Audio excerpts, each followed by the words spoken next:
take it back to the old school. You say you really wanna know the truth. If I ever really, really loved you, said that we should have been married a time or two.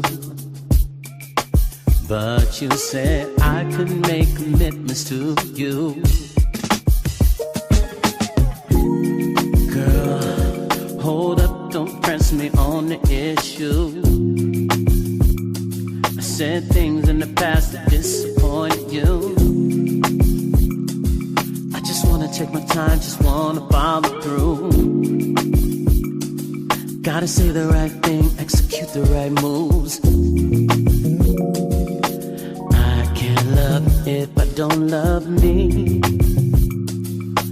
But if you leave, then I can't breathe. Girl, you say I don't follow through. Trying to do the right thing, trying to do the right thing. I can't love if I can't love me. And if you leave, then I can't breathe. Girl, you say I don't follow through. Trying to do the right thing, trying to do the right thing. When you see it, see Gary, he's getting it. Caught in the storm, turbulence bad. We'll make it through, baby. How you doing this morning, Snitchy? Snitchy, can you hear me? I can. I'm fooling with this board back here, trying to bring Lazarus over here. Here he comes. The Stone joint is nice. It is. There you go. Loving I it. see him now. Good morning. Morning, Jay. Love, what does it mean? Does it mean for me if I would marry you? Said if you had a ring, no insecurity from you. Do you believe that this is how it really works, girl? I'm trying to do the right thing, trying to do the right thing. Uncle Fred, what's good, man? Promise to my mama I would marry the right one.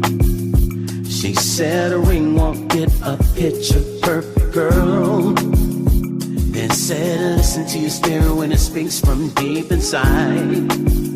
Boy, so you can that record has already went up the chart for me. He got a new song that's better than that. I can't love if I don't love me. But that's a bad record, ain't it? Then I can't breathe. Nice. Girl, you say I follow through. I'm trying I was on mute first.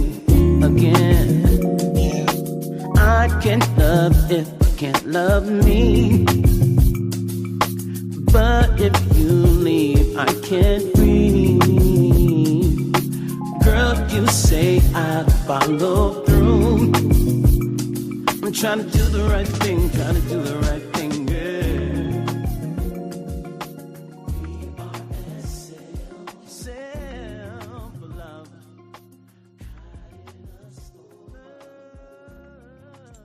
Yeah. What made you guys play that? I was just going down the list. I was just waiting for you all, so I just picked that one. We hadn't heard it in a while. Yeah, it's a good way to start the morning off. Good music. Yeah. I'm gonna show y'all Bobby DeBarge. This nigga look like he's my brother. This is young Bobby DeBarge.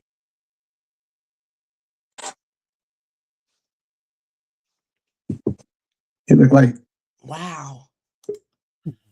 That's how he looked like me when I was young. We literally look like we could be brothers. Wow. Good morning, Case Fisher. Morning, y'all. Good morning, Fred. Good morning, JK.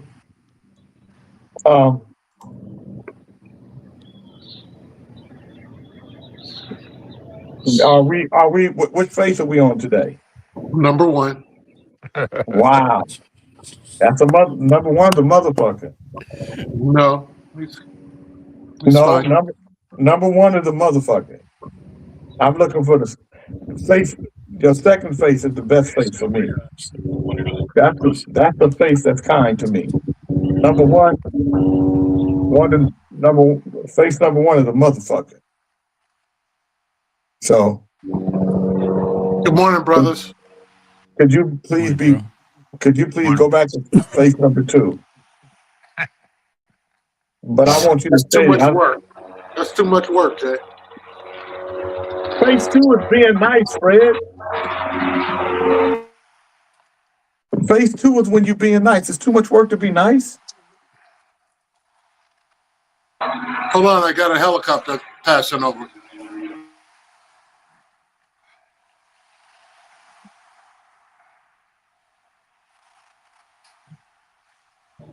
No, it's nice always to be nice, and how you start your day is how you pretty much finish it.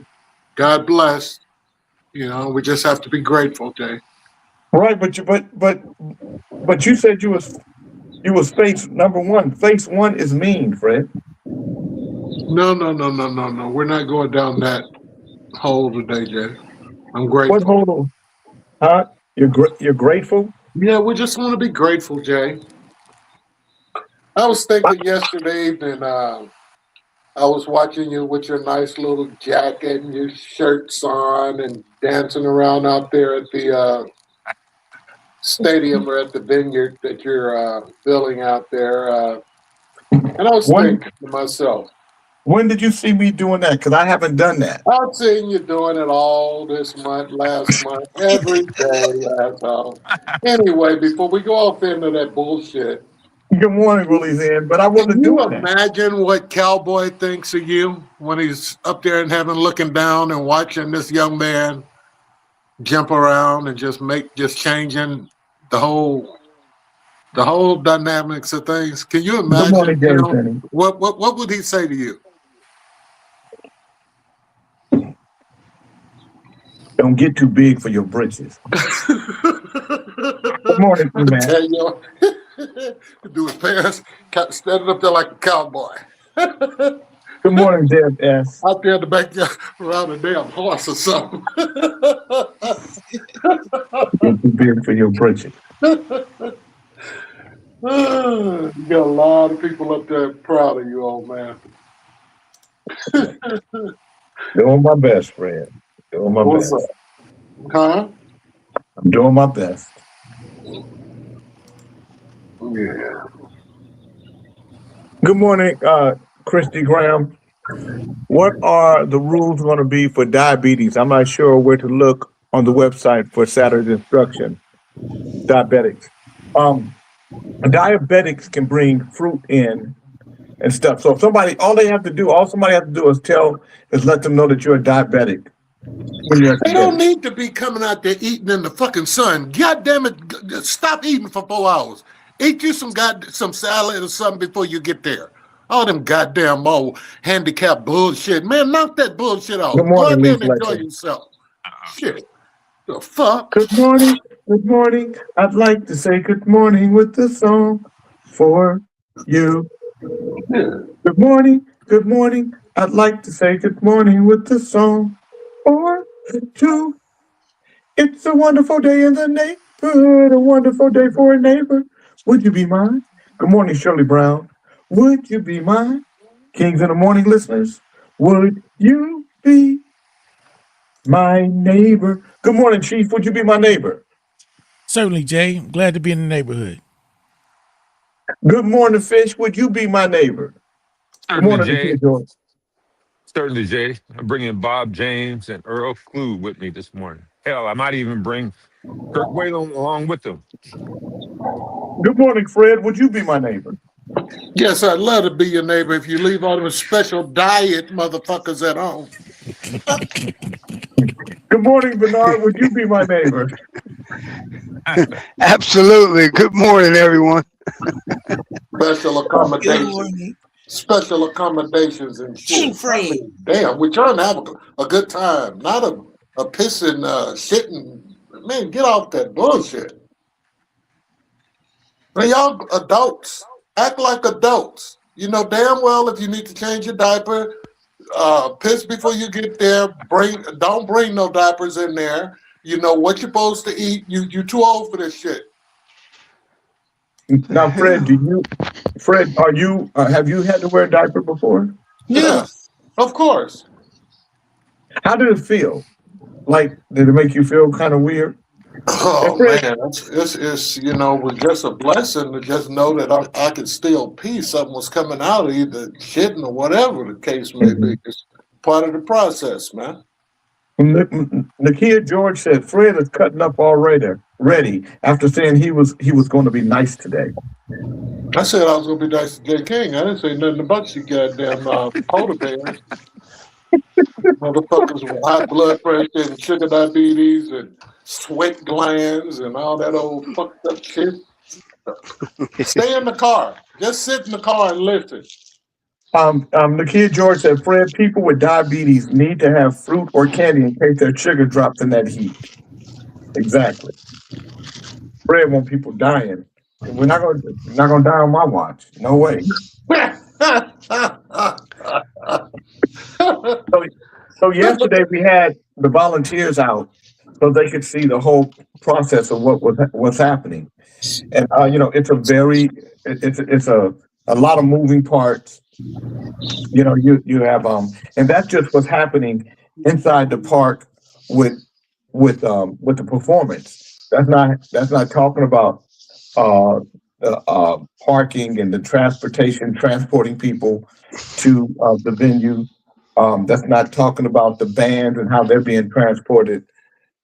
Not a lot of sweet and sugar. That's all, Fred. So that's with Christy Graham. Fred, you seem to have drawn the ire of people who understand the disease diabetes, which is obviously a disease you don't understand, and your lack of compassion is showing by the way you're sitting with the dark glasses on, with your hands folded in front of you, and your bad attitude with your words. So maybe you might want to change it. How about that? Would you like to change your disposition and say and apologize? By the way, that's a nice shirt you have on. Thank you. It was some of your merch. It was your idea. Anytime you. It was not my idea. It was not my idea. It was you all's idea. I just got them made. Thank you. Good morning, Bernie. Man, good morning. Good morning. Can you come in here and help me out? Straighten these rascals out, change the subject or something? Oh, well, shit. Once we change the subject, we're going to get mixed up in something else anyway, so it's all the same. Fred, what would you like to change your subject to, Fred? What would be a good subject? Straighten on out. What would you like to change the subject to? Well, just being grateful, man. That's all. Just being grateful. Yeah. Compassion for others. Hold on one second. Hey, Angie. People that are diabetic are allowed to bring in something. Right, they have a special case. Yeah. So just let so if you can't put it on the website, people that require but they would just have to let us know. Bring a damn doctor's note. Bring a doctor's note. Damn it. And I'll be out front to see the note. I'll stand out front and check the note with this bullshit. Fred, that'll be your job. Yeah, I want something from the doctor. Hey, Fred, what a diabetic need? A candy bar or something? No, they can buy whatever's there. So stop all that bullshit about packing lunches. We're gonna have some fruit out there for sale. Wow, Fred, they need orange juice. We sell that. They don't need a 3-piece meal. We sell that. We sell it. Don't have me to get fucked up this morning. We sell that. Stop all these old conning little undermining ass pack a bag with some fruit. Motherfucker, come on out there and spend some money and have a good time. Stop that Good morning, shit. Tony Briggs. Good morning, Mr. Elliott. Fred from Tony Briggs said, angry Fred. Well, actually, Fred said he's in a good mood this morning. This is nice Fred. This is No, all that old bullshit is bullshit. Damn it. Well, Fred, they're gonna hate me for it, but I agree with you. Exactly. You know, you're breaking all that rules. old con shit. All con shit. Now they're gonna have liquor in the watermelon and shit like that. They're gonna put motherfucking vodka in the goddamn oranges and shit. They don't go for the dumb shit now. Well, Fred, I'm gonna have you at the front gate, so just so that. All right. You gonna sniff that out, right, Fred? Standing out there with mean ass Angie and that hot ass son while she fucking barking. Don't sit down. Go over there. Good morning. No. We'll tell you if you can do that for me. I'll have you do that. I ain't going through none of them clowns' bags. Them niggas carry guns and shit, man. There will be security out there. There will be security. Fred, security home with me? Fred, there's security out there. When you come in, you have to come through you have to pass a wand. It's not just. My doctor's on the phone. I'll be right back. They're going to see our meds when we come in because we have to take them while we're there. So it's very obvious with our medication that we're diabetics, Fred. So did you guys, who was here early? I guess it's just me. It was just me and you, Chief. And Fred was very solemn, very even, keeled, and tempered. And he said that he was going to be fine today, that he was okay. That was at that moment, Jay. Well, you said when you what's that song go? Minute by minute by minute. He got how many faces he got now? He got 5 faces now, right? He just added a new face. Yeah, he added a new one this morning. I'm like, just take our meds. We won't want a whole meal. You don't understand. Our numbers matter. Exactly. Listen, diabetics will be able to bring in what they want. I'm not going to, and if somebody want to pretend like they're diabetic, and then and they want to come in, let them pretend.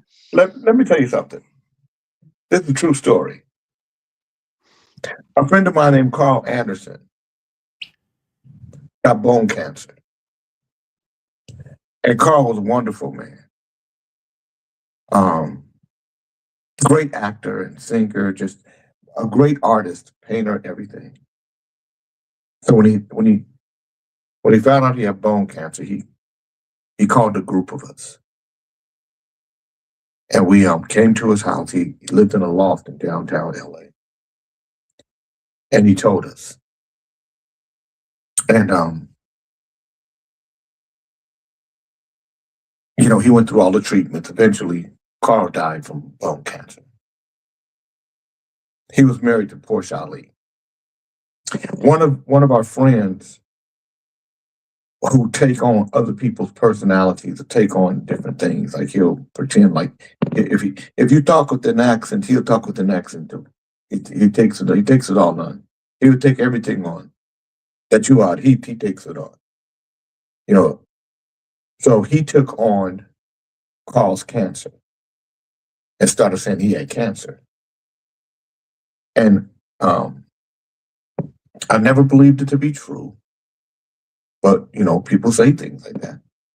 And when you say things like that, you got to live with the things you say.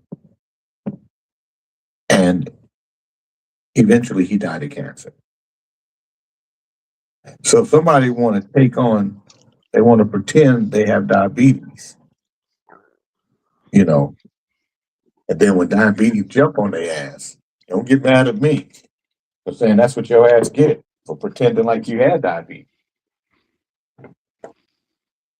Because I tell you, nigga, that's what you get. And to pretend it.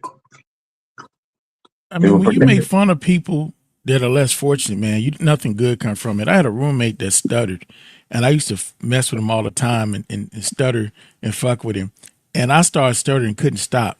And to this day, sometimes I get too excited, I have to calm down and just and talk. Otherwise, I start stuttering. So that ain't cool. Don't fuck with people who have issues. That's not cool. So I ain't gonna make fun of you if I don't know. No. What I'm saying is that we- when you pretend, Right. that you got diabetes, so you want to sneak some stuff in, sneak it in. Good morning, Ali. Right. Christy first wanted to have birthday people come on stage to celebrate them. Now she want a diet plate at the event. Stay your ass at home.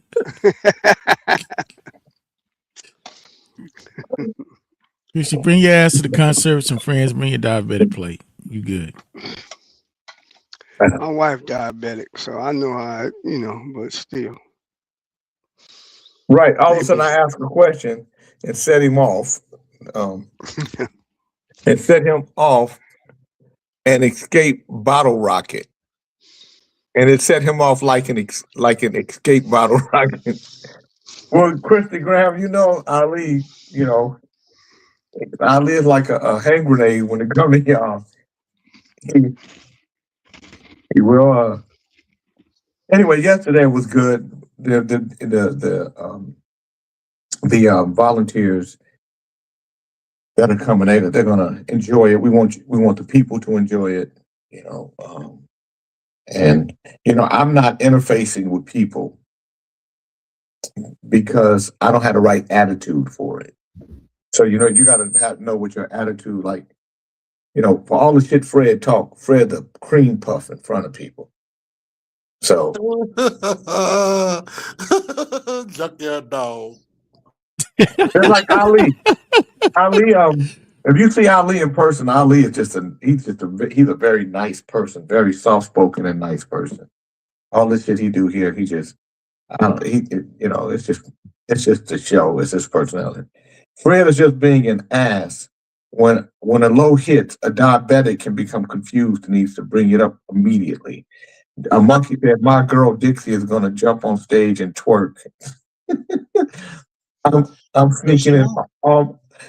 Monkey said he's sneaking in all his bootleg shirts and water bottles for sale. Good morning, Jeff Carlin. Monkey, you're not even showing up, so I ain't worried about you. I would like you to sneak in. Yeah. I only counted five outhouses and one for bigger people. We have 24 of them, Monkey. Good morning, Jojo Red. And what do you mean for bigger people? One for bigger people. So all the big people using one bathroom. It's gonna be set up pretty nice. We've talked with both on phone many times, and both guys are jewels. Yes, I've talked. Oh, Jeff Carlin said he's spoken with Fred and Ali, and they're both jewels. That cracker adopted me, Jay. He adopted you. Yeah, that old rich ass fucking white boy. He just loved me. He calls me all times of the night, and we Good play. morning, Barbara Cole. Mm-hmm. Yeah. Jeff Carlin is a good man. He's a kind man. But you said that about Beckman.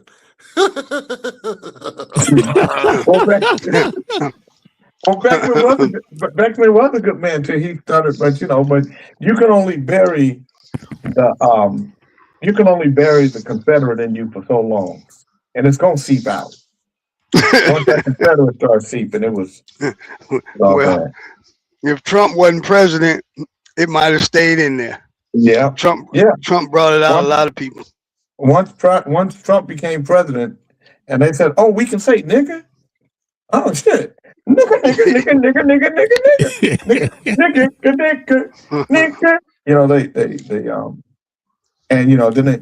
then they could say,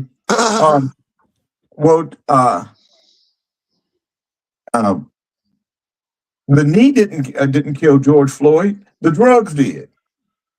They could say that. Yeah. And then you start saying, oh, okay. Then you start saying, and then they get bold enough to call you. So would turn the corner for John Beckman. And John Beckman called me. And and he got bold enough to call me and say, if you do this to me, then we ain't friends. Oh, okay. Well, then we ain't friends. Boom, I hang up. Motherfucker, you only got to say we ain't friends once to me, nigga. We ain't friends. Shit. Like, oh, what do you mean we ain't friends? Oh my God, please, please, please, please, please be my friend. Please, please, please be my friend. John, don't go away. He said he was sorry. He said he was sorry, Jay. He never said he was sorry. The motherfucker never said he was sorry. And I don't need him to say sorry. What I needed him to be was compassionate about racism and bigotry and prejudice and bias. But like somebody said, once you get comfortable, you said it. You said I said the same thing about John, because before Trump, that's what John was. After Trump, and he could express himself in a different way, in a different light. That's what white people who were racist and bigoted but had it suppressed, they don't have to suppress it anymore. Yes, OAJ died, Monkey. Yes, he had a heart attack. Ali told us. Nakia George said, stop lying, Fred. He never apologized. He doubled down on what he said. And that's why he ain't here.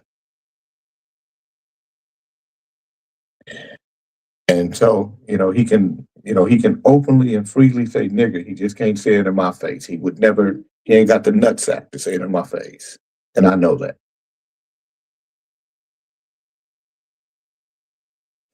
Today is Tuesday, May 26, 2026. I'm going to do the daily word. And who's going to do the word of the day? Am I doing it right now, girl?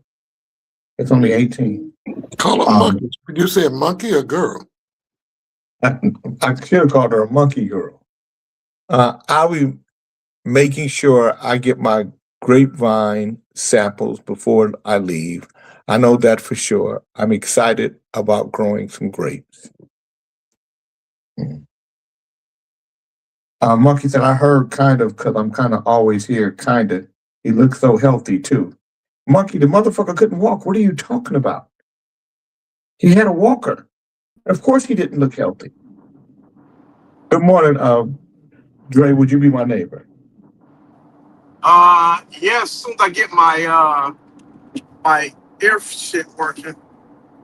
But yeah, I'll be your neighbor. Thank you, Jay. Thank you for asking. Good morning, Daphne.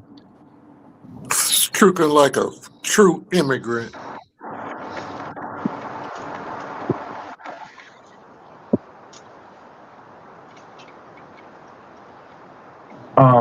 Was that racist?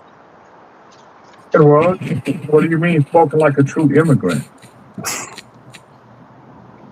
What does that mean? Anytime. I'm talking about Dre's fat ass. Well, it don't matter. So you're still talking about immigrants. What do you mean spoken like a true immigrant? What does that mean? That's what it looked like, a fat ass, yellow ass, orange. Eat a fucking dick. You wish, you queer. Shut the fuck up, you fat queer. You ain't lost no weight. You look wide as hell on that camera. Shut up. Queer, you tubbalard. Queer, motherfucker. You don't want talking about it. You must have got some yesterday, huh? Now you. Shut the fuck up. Get the blanket out the back, bitch. Ain't nobody listening to you. You think I be listening to you? I don't be listening to you. And I just want you to know, Fred said that this. So, Fred, this is why I didn't like you being face number one, because this is what face number one is. I like face number two. Face number two was kinder. Face number one is a pretend. It pretends to be kind so it can bite you. Good morning, Gray Beasley. Oh my God. I can't get my shit working. Help me, Fred. I can't get it working. Go out and come back in, Bernard. Tell him again. Yeah, go out and come back in. That's Bernard's line. That's what made him late. That's what made him late this morning. That's what made him late. Yeah, but that's Bernard's line. Go out and come back in. Yeah, that's what made his punk ass late this morning, trying to go out and come back in. Yeah. So we do have we do have something for Fred. This is okay, Fred. This is Fred, you guys. Take my advice or else. Wow. You're all dying. Dr. Fred. Yeah, we all are dying. Do you know that from the time we're born, Fred, we're dying? You know, your body just got more strength. The body is, that's why when a baby dies, you know that body was real ailed, because as you're growing, your body is strong enough that it can fight off different things. And it continues to grow and get stronger and stronger, and then it starts to dissipate. And the question is, once it peaks, where does it dissipate? How fast does it dissipate? So some people you see where they just start falling fast, like they get to a certain end and they get sick and they never recover. Some people it's gradual, but eventually all of us will. You know, that's the name of the game. That's the way of the world. You know, nobody make it out of this alive. And, you know, you got to really, I was talking to my daughter this morning because, you know, she graduated from college. Her mom wanted her to go get her master's. My daughter, you know, she wants a break. Her mom doesn't want her to take a break. But my daughter is a very young 23-year-old because her mama has hovered over her, babied over her. And I told her mom this morning, her mom called me and she's worried. And I'm like, listen, you got to let her grow up. You got to move out the way. Let her grow into a young lady. Let her make some mistakes. You just got to move. And that's difficult. It's difficult for a mother, you know. But if you don't, what you do is you injure your children. You protect them so much that they become like I don't want to say retarded because I'm not retarded, but they start to retard in their ability to grow forward. Not being retarded, but retard. Good morning, Janet Marie. Yeah, retarded is Fred. You don't want to confuse that. Yeah. So no, to retard, to start going backwards. They don't move forward. And so that's why you see some people where they kids still live at home with them and they're 90, you know, the kid is 55, you know, still living at home. You know, so you gotta let them grow. I told her mom, you gotta so not retard, but is there a word like regress? Retard. That's why not retard, but retard. How about retard or regress? Progress or regress? Okay, whatever. Fred, whatever it is. So I called Jordan. I said, listen, I'm not saying you have to go get a master. What I am saying is you have to enjoy this life. You have to, what I want you to do is I really want you to take these next few months just to take every day in. think about every hour that you are alive and what you're doing in 24 hours. And I said, did you see the news where a truck of Skims had millions of dollars worth of cocaine or something, and now Kim Kardashian's in trouble? Kim Kardashian can't be in trouble because of that. Come on, man. That's whoever is moving the Skims. Right. They're going to be in trouble. The Kim Kardashian, cut it out, Christy Graham. I don't know. Ali might be right, Christy Graham. You getting a little crazy. I mean, the trucker is in trouble, not her. Anybody can take a load and put something with it. Anyway, right. My daughter, I told her, I said, my daughter loves animals. So I said, we can start a rescue for you for animals. You can start your own business. You can start a daycare for animals. You can be the dog girl, whatever. But you don't have to be what society tell you to be. What you have to be is excited about being alive and taking in the fact that there's only 24 hours in a day. There's only 365 days in a year. There's only 8,760 hours in a year. Did you know that? Yep. Anyway, I'm going to do the daily word, and I'm going to do the word of the day. On Tuesday, Let me do the word of the day, Jay. I could try. He practiced last night, Jay. Let him do it. If you want to do it, okay, then I have a word of the day, but if you want to do it, you can. I could try. Okay, yeah, let me do it. Okay. So today is Tuesday, May 26, 2026. Believe, BELIEVE. I believe all things are possible through the power of God within. I believe in the power of prayer. I believe in the power of God within all people and circumstances.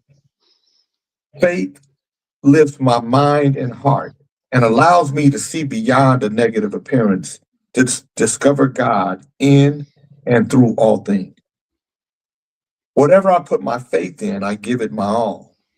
When I'm dealing with a health challenge for myself or another, I hold the vision of wholeness, knowing this is the essence of our beings. In the face of financial challenge, I trust there is sufficiency to meet every need. Dealing with disharmony, I believe in love, healing power. I face any challenge with strength and confidence because I believe that all things are possible and that infinite good is continually unfolding. I affirm with all my heart, I believe. Today's Bible verse is Mark 5:36. But overhearing what they said, Jesus said to the synagogue leader, "Do not be afraid, only believe." Amen. Bernard Middlebrook, Amen. what is the word of the day? The word of the day is tuna fish. The definition of tuna fish is a large predatory saltwater fish belonging to the mackerel family. Let me use that in a phrase or sentence. Out of all the great musicians that I'm aware of, that we know of, I guarantee you not one of them could tune a fish. I like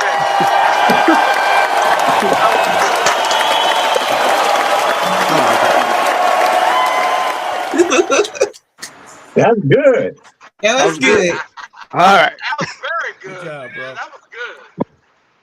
I thought I'll that try was again Sir Fisher like here. Oh yeah, fish might. His ass can That was tuna fish. good. Ray J got knocked out by a comedian named Super Hot Fire. Wow. And it's ironic because now he is under hot fire for basically admitting that he and the guy who beat him up had a plan to fix the fight that went off script. Apparently, Ray J bet a lot of money on himself to win. This is illegal gambling and comes with strict penalties and consequences. An investigation has been launched. Also, his fans who truly cared about him are angry and accusing him of lying about his health condition, about only having months to live due to him saying his heart is only working at 25%. Many people think this was all a publicity stunt and have lost respect for him, lying to his supporters and true fans for clout. Do you think Ray J really had a heart condition, or was it all a lie? He came on stage having blood leaking out of his eyes and everything. So, what do you guys think?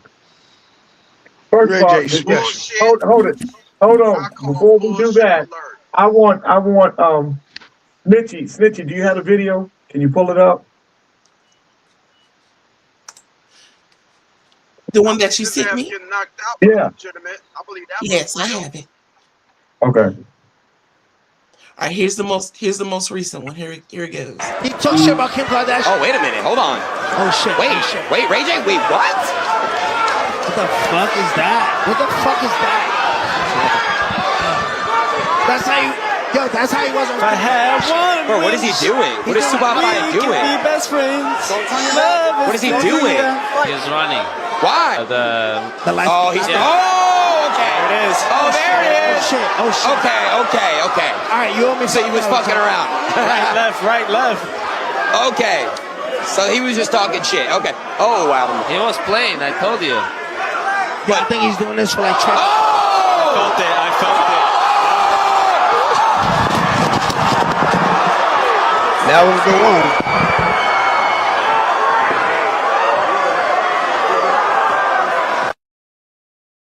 And then came here and got stunned. Yo, I thought we had a plan.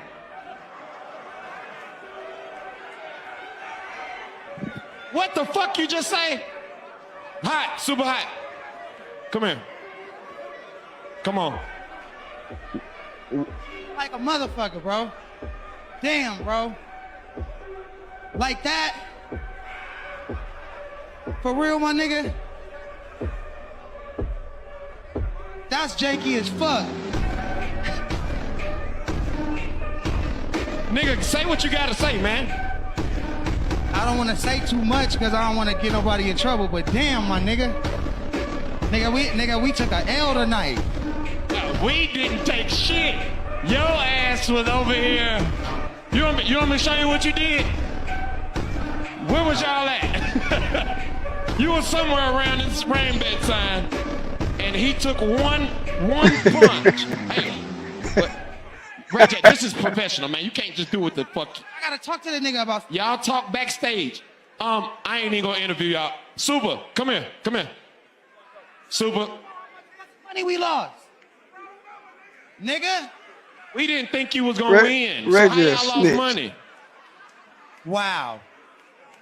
Hey, I ain't gonna. That's a good method though. If I got my ass knocked out, I'd be like, nigga, you fucked up. Look at that. I can't see it, my nigga. You got one of them cartoon lumps. You know when I love you, dog. Well, super hot. Well, that nigga shit lump. Oh, who are the lumps? He got one of them ooh-wee knots. Ooh. Yeah.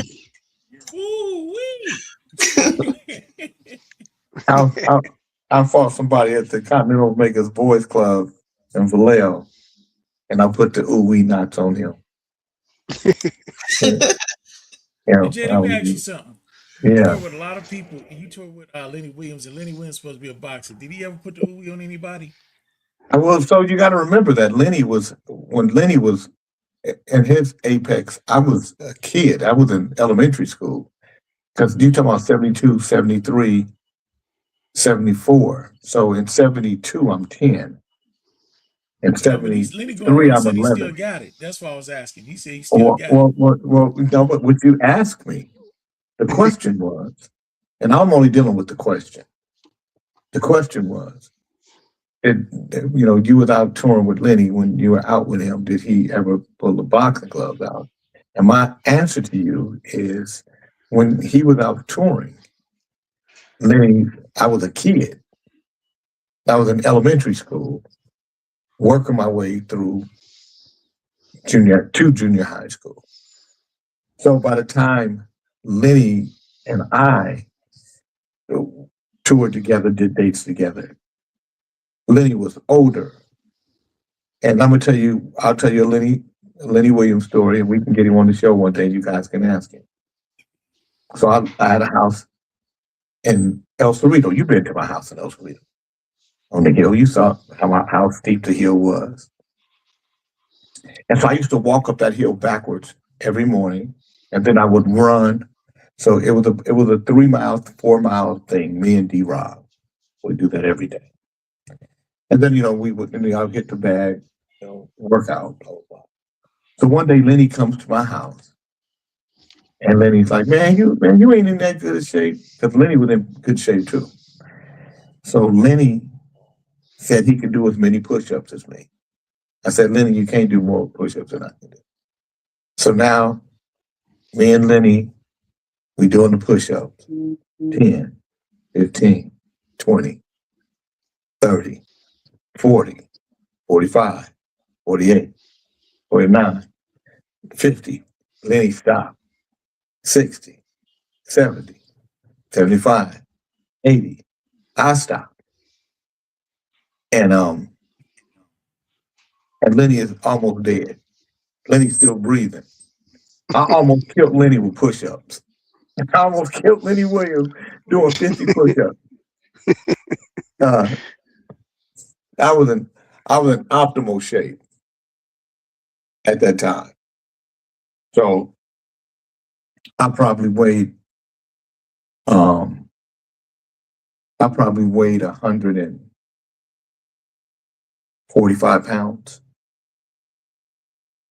Yeah. I was in great physical shape. And I almost killed Lenny with push-ups. True story. But Lenny Williams, look. So here I am, I'm 64. So Lenny is 18 or 19 years older than me. So, so you figure I was 30 something, 38, 39. So, he was 58, 59. But so I'm saying, Lenny, an older boxer don't box a younger boxer. Even if he was great. You know what I'm saying? Truck Turner was almost called J. King. Monkey. Jana Marie said in her prime, she was 11% body fat. I believe it. I believe it. But that was over many years ago. Many years. I weigh 180 right now, 182.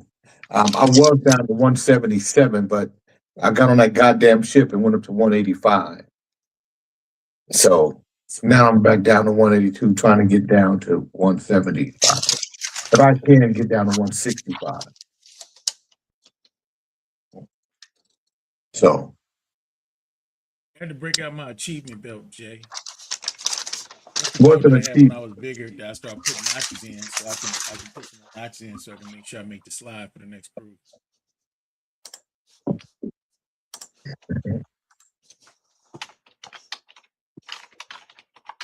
Sweet bread.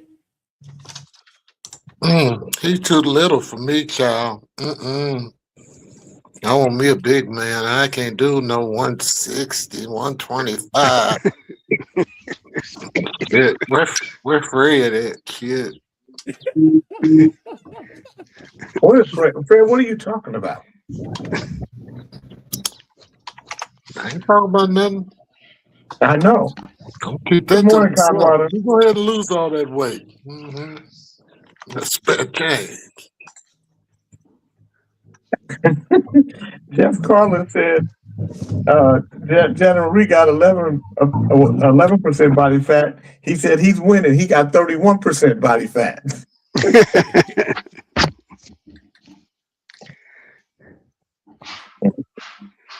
So let's get into this show real quick.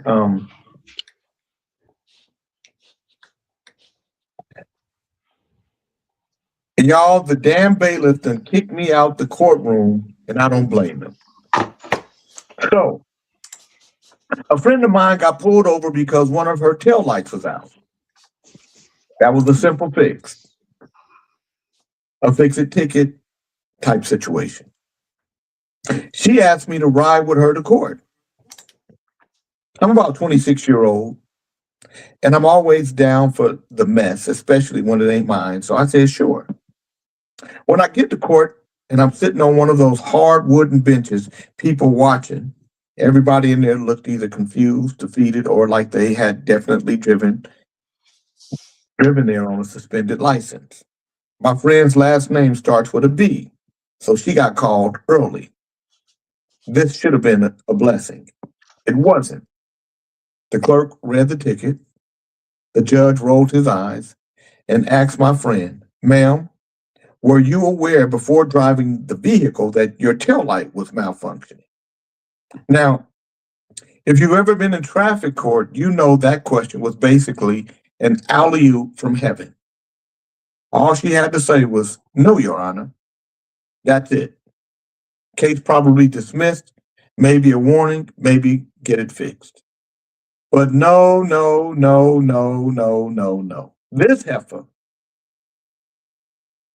This heifer cat don't know how to read the damn room.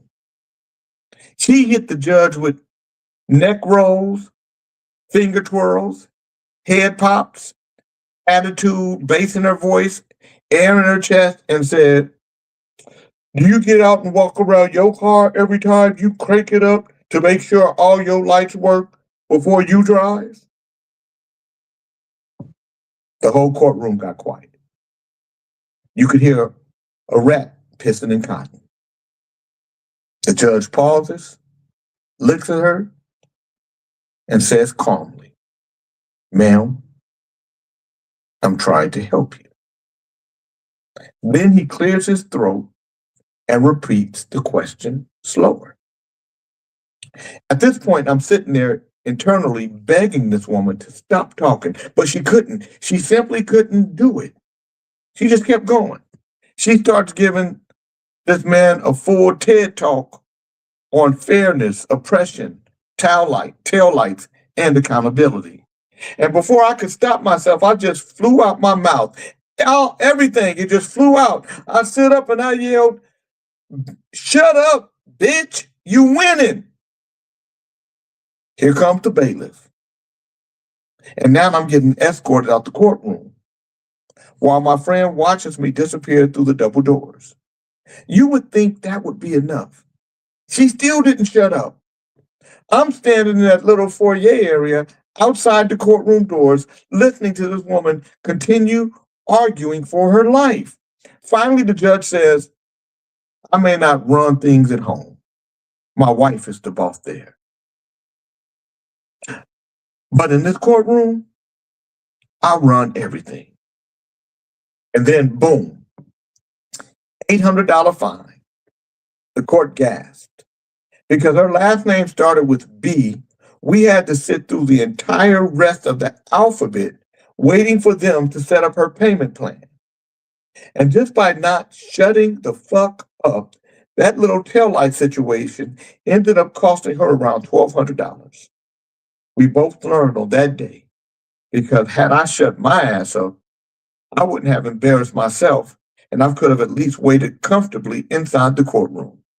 Sometimes life be trying to hand you the win, but your ego insists on making a closing argument. In conclusion, just shut the fuck up. Have any of you ever been in a courtroom where you or someone you know, all they got to do is just be cool, but they don't know how to do it? And you watch them crash and burn. Hell yeah. Not in the courtroom, but in other situations, I've seen it. Sometimes people don't know how to just shut the fuck up. Just shut up. Just shut up. Don't say nothing.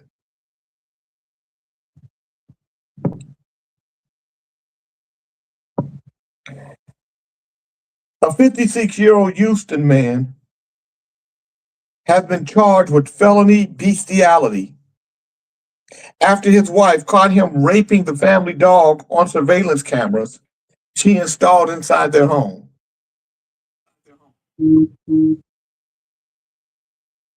Jay, can you tell Snitchy to bring me back to the front? Dre. Snitchy, why aren't you looking at the back area? Because I did not see him back there. He I just know got because you there. didn't see He because just got there. no, because you didn't look. He'd been back there. I just looked. If No, you've you been did there, you've been not. there 30 seconds. No, you did not. I'm telling you. Cousin, don't you be lying on me. If you were there 30 seconds. No, it wasn't no damn 30 seconds. It took me 30 seconds to get offline and call Jay. Because your ass, you don't pay attention. You always let your prostate get in the way. We're relatives, man. Did your ass go take a lunch break? You got to text her. That's what I do. I did check. Text her. I do. She always. He know what to do. He just want to talk to Jay today. Oh. And that's all well and good. A 56-year-old Houston man has been charged with felony bestiality after his wife caught him raping the family dog on surveillance cameras she installed inside their home. Stephen Swain was reportedly recorded engaging in sexual acts with the family dog, Shipley. His wife installed the camera after becoming suspicious. She later provided the footage for authorities and removed the dog from the home for its safety. Swain has been charged and arrest warrant has been issued. However, as of the latest report, he is not currently in custody. This is a disturbing case of someone committing a serious sexual crime inside their own home. The dog has since been removed from the residence and is safe with the wife. They shouldn't have removed the dog. They should have removed him. Yeah, remove Shit. his ass. The cloth is here. What to do, Claus? Where's the music? Snitchy sleep again.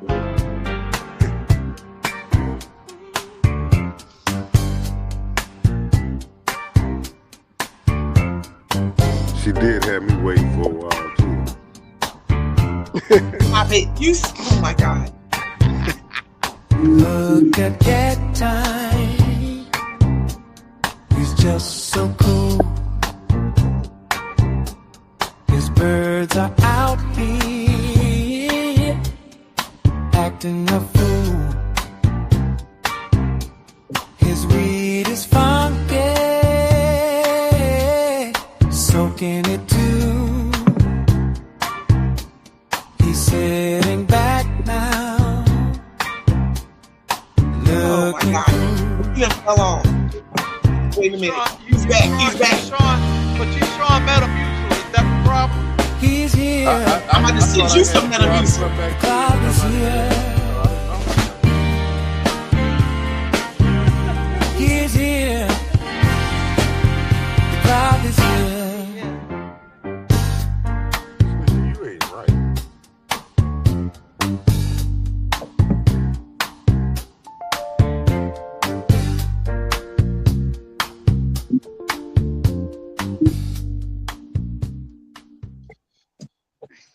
Good morning, Kente. What up, She Ken? mad at me. She put my ass way down in the corner at the bottom. I did not. See, that's karma. Cousin, That's why are you karma making for up you, stuff this Snitchy. morning? I didn't put you in no corner.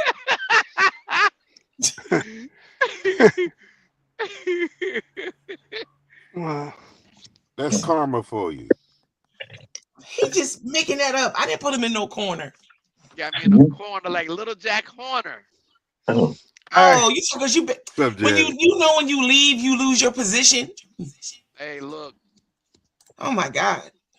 I got one for the animal lovers. Listen to this. A Ford dealership in Kansas cannot hand over a F-250 after a robin built a federally protected nest on one of the truck tires. Really? That truck can't go nowhere until them birds leave. Wow. And it's sold. Wow. Yep. So he can't get his shit until they safely remove themselves. Can't touch them. Right. I know down here, ducks rule shit down here. Ducks walk across the street, stop traffic, all kinds of shit. You can't touch them. If you run over one of them motherfuckers, you going to jail. Well, you can't kill a raccoon in California. Oh wow. Mm-hmm. You know what that make a Kente mind think about? What's and that? these motherfuckers won't give you reparations and you still love them. They give animals more rights than you. That's a Kente mind. I'll use that when I stand my podium and talk about these motherfuckers. That's embarrassing to a country. That's embarrassing because you give ammunition to a nigga that's walking the street about how fucked up you and hypocritical you are against human beings, against humanity. Mm-hmm. That's the kind of shit I would say, Jay. Okay. How'd that go? How'd that go? How'd that? And that's the why it's a motherfucking uprising. How about that, Jay? What do you think about this? Not reflect the visions of the owner of the station. I think it's cool. Good morning, Alden McDonald. So, was it cool? I'm not releasing the whole album. Good morning, Celeste. Love you, sister. Good morning. So, nobody's bothering Snitchy. What are you talking about? Leave Snitchy alone. She always come in here. Come on, Snitchy. You don't want to come in here doing. My cousin coming here with that boatload story. Oh, that is not true, and you know it. You took Well, a bathroom break. 35 seconds, cousin. I'll give you 5 more seconds. But you talking like you was back there for minutes on an hour or something. Back there for about 15 minutes at least. So when I let her in the office, when I called her out the lobby and let her in the office, and her and I had a talk about the show that her and I was going to do, I said, yeah, so I'm going to put you out front, you know, and I'm just going to be in the back listening to people and, you know, just targeting them and, you know, but let you carry on the show. And right now, you fumbling the ball when you got your time to be in charge. Because I was back there for a while, too. You were not. See? Yeah, why would you laugh about that? If he were back there when you were back there, you don't think I would have brought him over? He came in after you. You did not. Oh what you did, let me tell you what you did. You argued your point to him instead of bringing me in. That's what you did. Okay, so what did you waited, 4 seconds? Well, and furthermore, when he told you to play, moreover, when he told you to play the song, you decided to show Metamucil. Ali been back there. He said, fuck it. Ali been back there. He said, fuck it. Carlos was not back here, King Fred. No, he wasn't. Yeah, he told you, I'm on back here live. He said he was back here. You showed Metamucil. I did show Metamucil. That's during your song. That's the reason Every why time your Jay song said, plays, sir, I put something up when it says your birds are acting the fool. You're just catching on? No. Well, you must be. No. What Jay said was play the music. The music was playing. No. It's in the archive, sir. Have a good day. Well, you tell lies many times. People. Where's Randy? You wish I was. King Fred. You know what? I've got to be honest with you, Fred. I personally think Randy's lost control of her.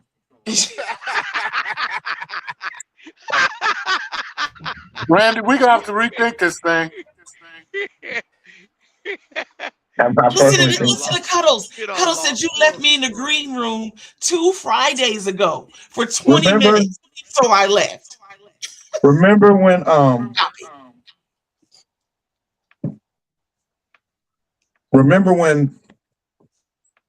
the boy had her? Yeah. Rather? 6 eyes. Yeah. 6 eyes. He lost control of it.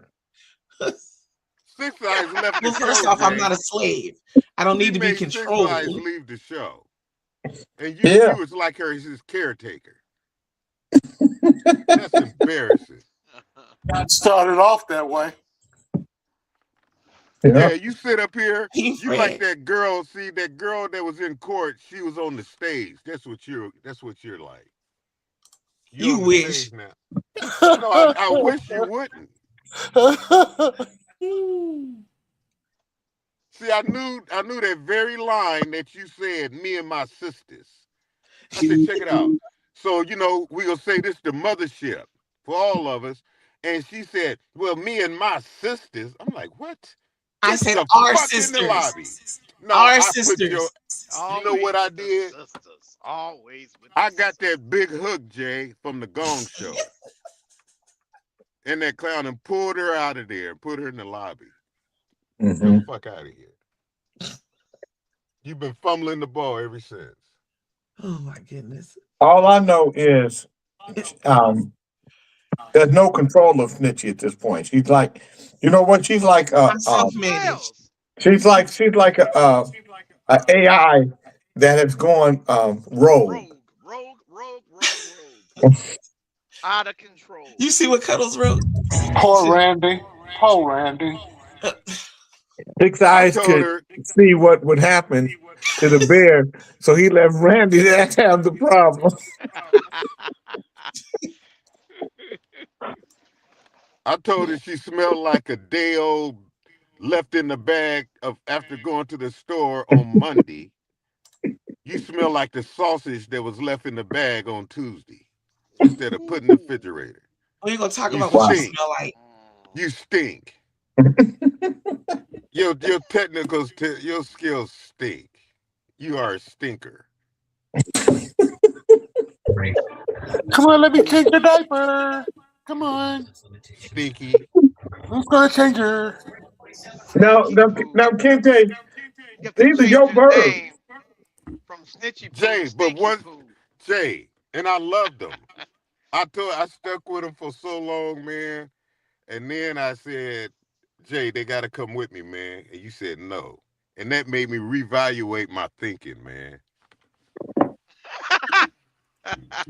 Ooh, Snitchy gonna get I y'all. opened up the cage, let them go, and just like Bob Marley's song, I woke up this morning, 3 little birds keep coming to my doorstep, and I left them out of here. I opened the door and let the cage and let them go because I know why a cage bird sings, and I let them go and sing. Tell what you got to say, and they act like they can't do it without me. Wow. Love you, Wow, King Elias. I think they did a good job though, King Elias. They did the best that they could, and they held it down while we were on the ship. But love you. Thank you. Number one thing I told you when you came and sat down in my chair, I said, check it out, Snitchy. I said, you got to quit saying so much. Okay. All right, now that is true. That is true. Well, all that I said is true because I'm here to help you. And To our sister Janet Marie. I was patient with you, Snitchy. I was patient with you, Snitchy. You know what? All right, Lathers. Well, Jay, she became your Snatchy. I see where we're at. Don't worry. I got you buckets covered. One moment. You became my Snatchy. Yeah, that's your Snatchy. That was a mistake. He didn't. I told her. I said, check it out. We go change your name and make it more powerful. And then she became Snatchy. She wouldn't take my advice, but she would be named Snatch. She let you call her Snatchy. Conrado said I have to pay over $900 a year to cut branches off my roof from a protected oak tree. I hate the song Oak Tree. Fuck the time. It wasn't a time. It was Morris Day. Same, B. Hey, they Hey, was Cincy, bad though. I The got the time first was 200 bad as a church. motherfucker. How soon am I getting to 150? When we were on the ship, the show was out of control because Snitchy was not on the board. Exactly. No, that's not true. That is not true. Graham Clark did a great job. He did a good job. He and Key Chief, they held it down, kept us all united. Chief did a great job. Chief took over. That's what she just said. She said he and Chief did a He just great being job. cousin today, Lathers. He just being cousin today. I gotta know. Yeah, go on, elaborate then. All right, you know what? Okay. Yeah, I know what. I bet you do. I got something for you, cousin. Okay. Give it there. Hey, we drove up to Dallas on Saturday. Oh yeah. We had to drive to other part on the other outside of Dallas. I think it was Grand Prairie, and we stayed for the night. And then we drove back to Houston. Dre, what was up with the motorcycle? I couldn't get that shit started, man. I was mad as hell, and then come to find out it didn't have no gas in it. What kind of bike is it, Dre? It's a Ducati. Pretty nice bike. My cousins, I was gonna ride it. And I kept trying to get it started, and I got really frustrated. And my brother thought it was a good idea to take a picture at my frustration. Maybe someone was trying to tell you something. Boy, don't ride it. I know. Probably. Bikes are fun, man, but you got to respect the bike, bro, because you have too many marginal errors on bikes, too. Especially being older. Yeah. You really don't know how to ride a bike, dude, until you fall like 3 or 4 times. I used to ride a bike, man. I had a bike before. It was pretty cool. Have you ever fallen off a bike? When you say ride a bike, you talking about are you talking about a motorcycle bike or a bike? I ain't no damn bicycle. I'm talking about a motorcycle. I never, two of my cousins were killed on a motorcycle. You knew one of my cousins. Joe was killed on the same Ducati. Yeah, not the same one, but a Ducati like that one. I had just talked to him the day before. Wow. He was coming to my house. And he so I don't know what happened if his bike malfunctioned, if he was going too fast for coming off the Knowing Joe going too damn fast. That's the kind of guy he was. Yeah. Daredevil. Yeah. And they said that he was going real fast. He was on one-on-one, going real fast around that curve, and end up hitting a pole or some shit. Yeah. Man, I cried for days, man. That was like my best friend. Yeah, he was a good photographer too. Yeah. Yeah. I don't even ride my Vespa anymore, is what Ali said. Yeah. Damn. Only bike I'm gonna get on, I'll get on a regular bike. I'll ride a bike. I'm gonna get me a tricycle like Fred got. I'm gonna ride the shit out of that. You know what? You and Fred, you guys look cute in those tricycles. Y'all look like, little baby. Little baby. Just ride the little tricycle. Oh, little baby. Look at the 2 little babies. Just ride. Come over here. Ride the little tricycle. Ride the little tricycle. Bring the little baby tricycle. That's funny. But I was thinking about getting a Can-Am. Can-Ams are pretty cool because they got the 2 wheels in the front, and you don't need a motorcycle license to ride them. I'm not getting on nothing. But a car, right? Gotcha. Yeah, that was a cool. Still got to be careful, bro. They'll turn over easy. Following Monday's 130-93 Knicks in 4 games of the Eastern Conference Finals, completing the sweep of the Cavaliers, LeVar Ball took to social media to post some thoughts about the game. And just as you'd expect, he said, just finished watching the Knicks in Cleveland game. Man, nothing more satisfying. He said in the beginning, man, they got my son Lonzo for this exact moment. Y'all didn't get him for the season. You got him for this right here. And look how y'all got blown out. LeVar is referring to his eldest son, Lonzo, who was with the Cavs since the start of the season before being traded to the Utah Jazz for draft considerations in February. LeVar then dug deeper on what the real issues were plaguing the Cavs and how Lonzo would have solved their issues. Because you don't have no easy transitional buckets. That's what Lonzo do. Fast break points and defense. And what did y'all lose on? Fast break point and defense. No intensity, no good leadership. Because that's what Lonzo does. Lonzo played 35 games, 3 starts with Cleveland and averaged 4.6 points, 4 rebounds, 3.9 assists in 20 minutes per game. LeVar finally completed his rant with a message about the future. But y'all got to learn the hard way. Big baller knows everything. All right, Charlotte, go get them boys. Charlotte, one of the East's up-and-coming teams, features LeVar's other son, LaMelo, and a talented group of youngsters around him. LaMelo averaged 20.7 assists and 4.8 rebounds while shooting 36.8% from 3 points in 72 games. So let me tell you guys something about my opinion on LeVar Ball. I think LeVar Ball had a great future for his sons in the NBA. Had he just been cool, just been patient, let his sons grow into the athletes that they were going to be. Lonzo Ball came out of school too soon. He should have stayed in school a second year.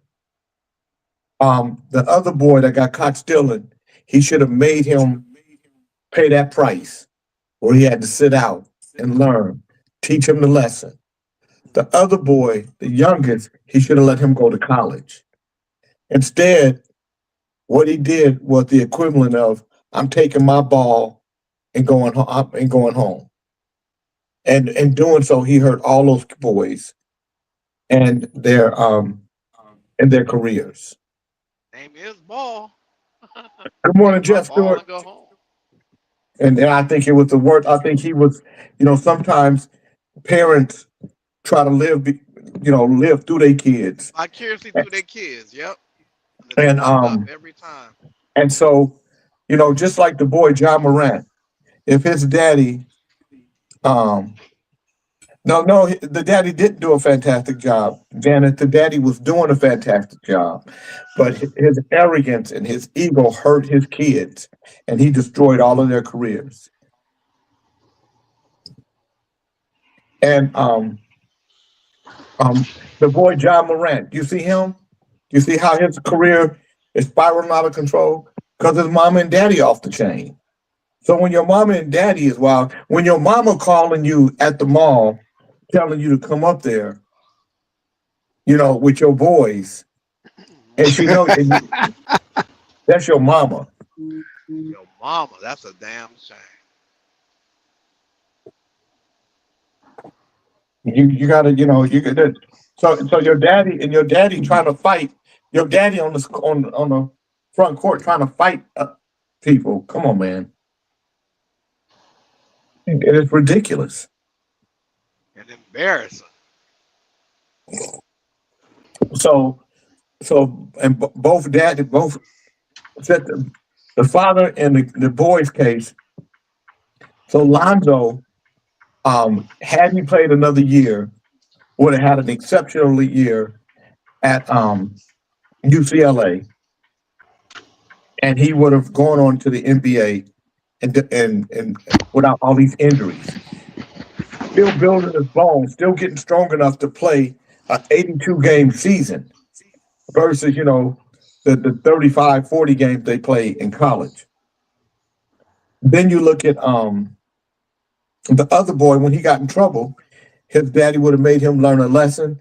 He would have set out, worked on his game, come back the next year, been stronger, better, but he would have learned a lesson. He would have been a great story for the press. Everybody would have rooted for him and things would have worked out.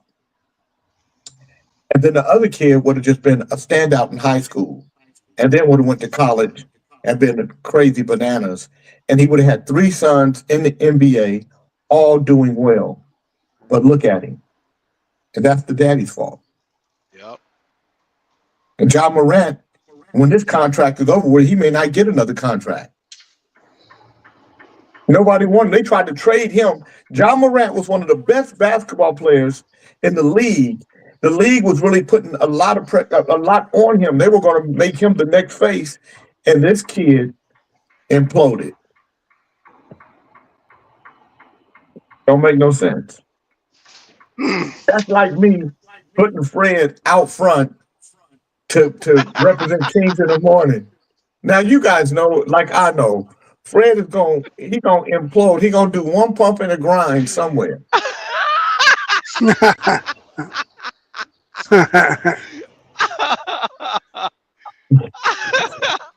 So you don't most definitely the numbers would go.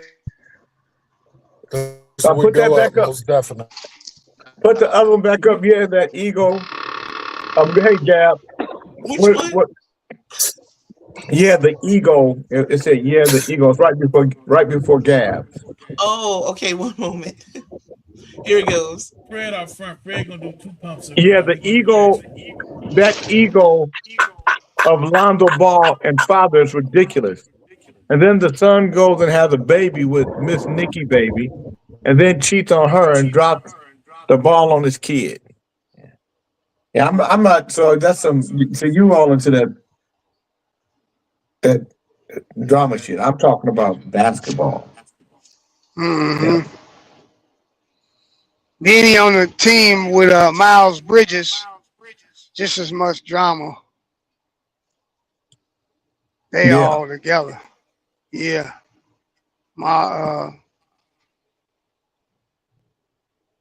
Yep. Miles Bridges, whoa. That's the boy. That's the boy that they good friends. Him and the Lamar boy. What? So you talking about what? Is it Miles Bridges from New York? No, he's not from New York. He's from Flint, Michigan. He plays on Charlotte. Okay. There's a boy in New York that's a Bridges too. Okay. Oh, I don't know. Okay. Yeah. So he lit their ass up. Bridges lit their ass up. If the boy Brunson was gasoline, Bridges was the match. Jay, I think Fred would do good. I've heard him before on the third hour. He leaves it really good. Jeff Carter, I'm talking about putting him out in front with people and letting him be. Fred is going to, he got 5 faces, Jeff, and that's the problem. You just don't know which face is going to show up. Yeah. He's good behind closed doors, but you put him out there with people. God damn. Yeah. You want to crash and burn? You want to crash and burn? Where Fred at? My wife was looking at pictures yesterday. She said, I never noticed. Fred's handsome. He's handsome. I said, oh, okay. Yeah. I said, I'm telling. You said, oh, I said, okay. Yeah, don't tell him. I mean, men don't see what women see. Right, exactly. Like, but listen, so there were some women. The boy who played for Cleveland, for Houston, the 1 year looked like a Skeletor. They thought he was handsome too. Money is a motherfucker. Yeah, money is a motherfucker. Yeah, exactly. Money is a motherfucker. And Fred's place is clothes. Clothes is a motherfucker.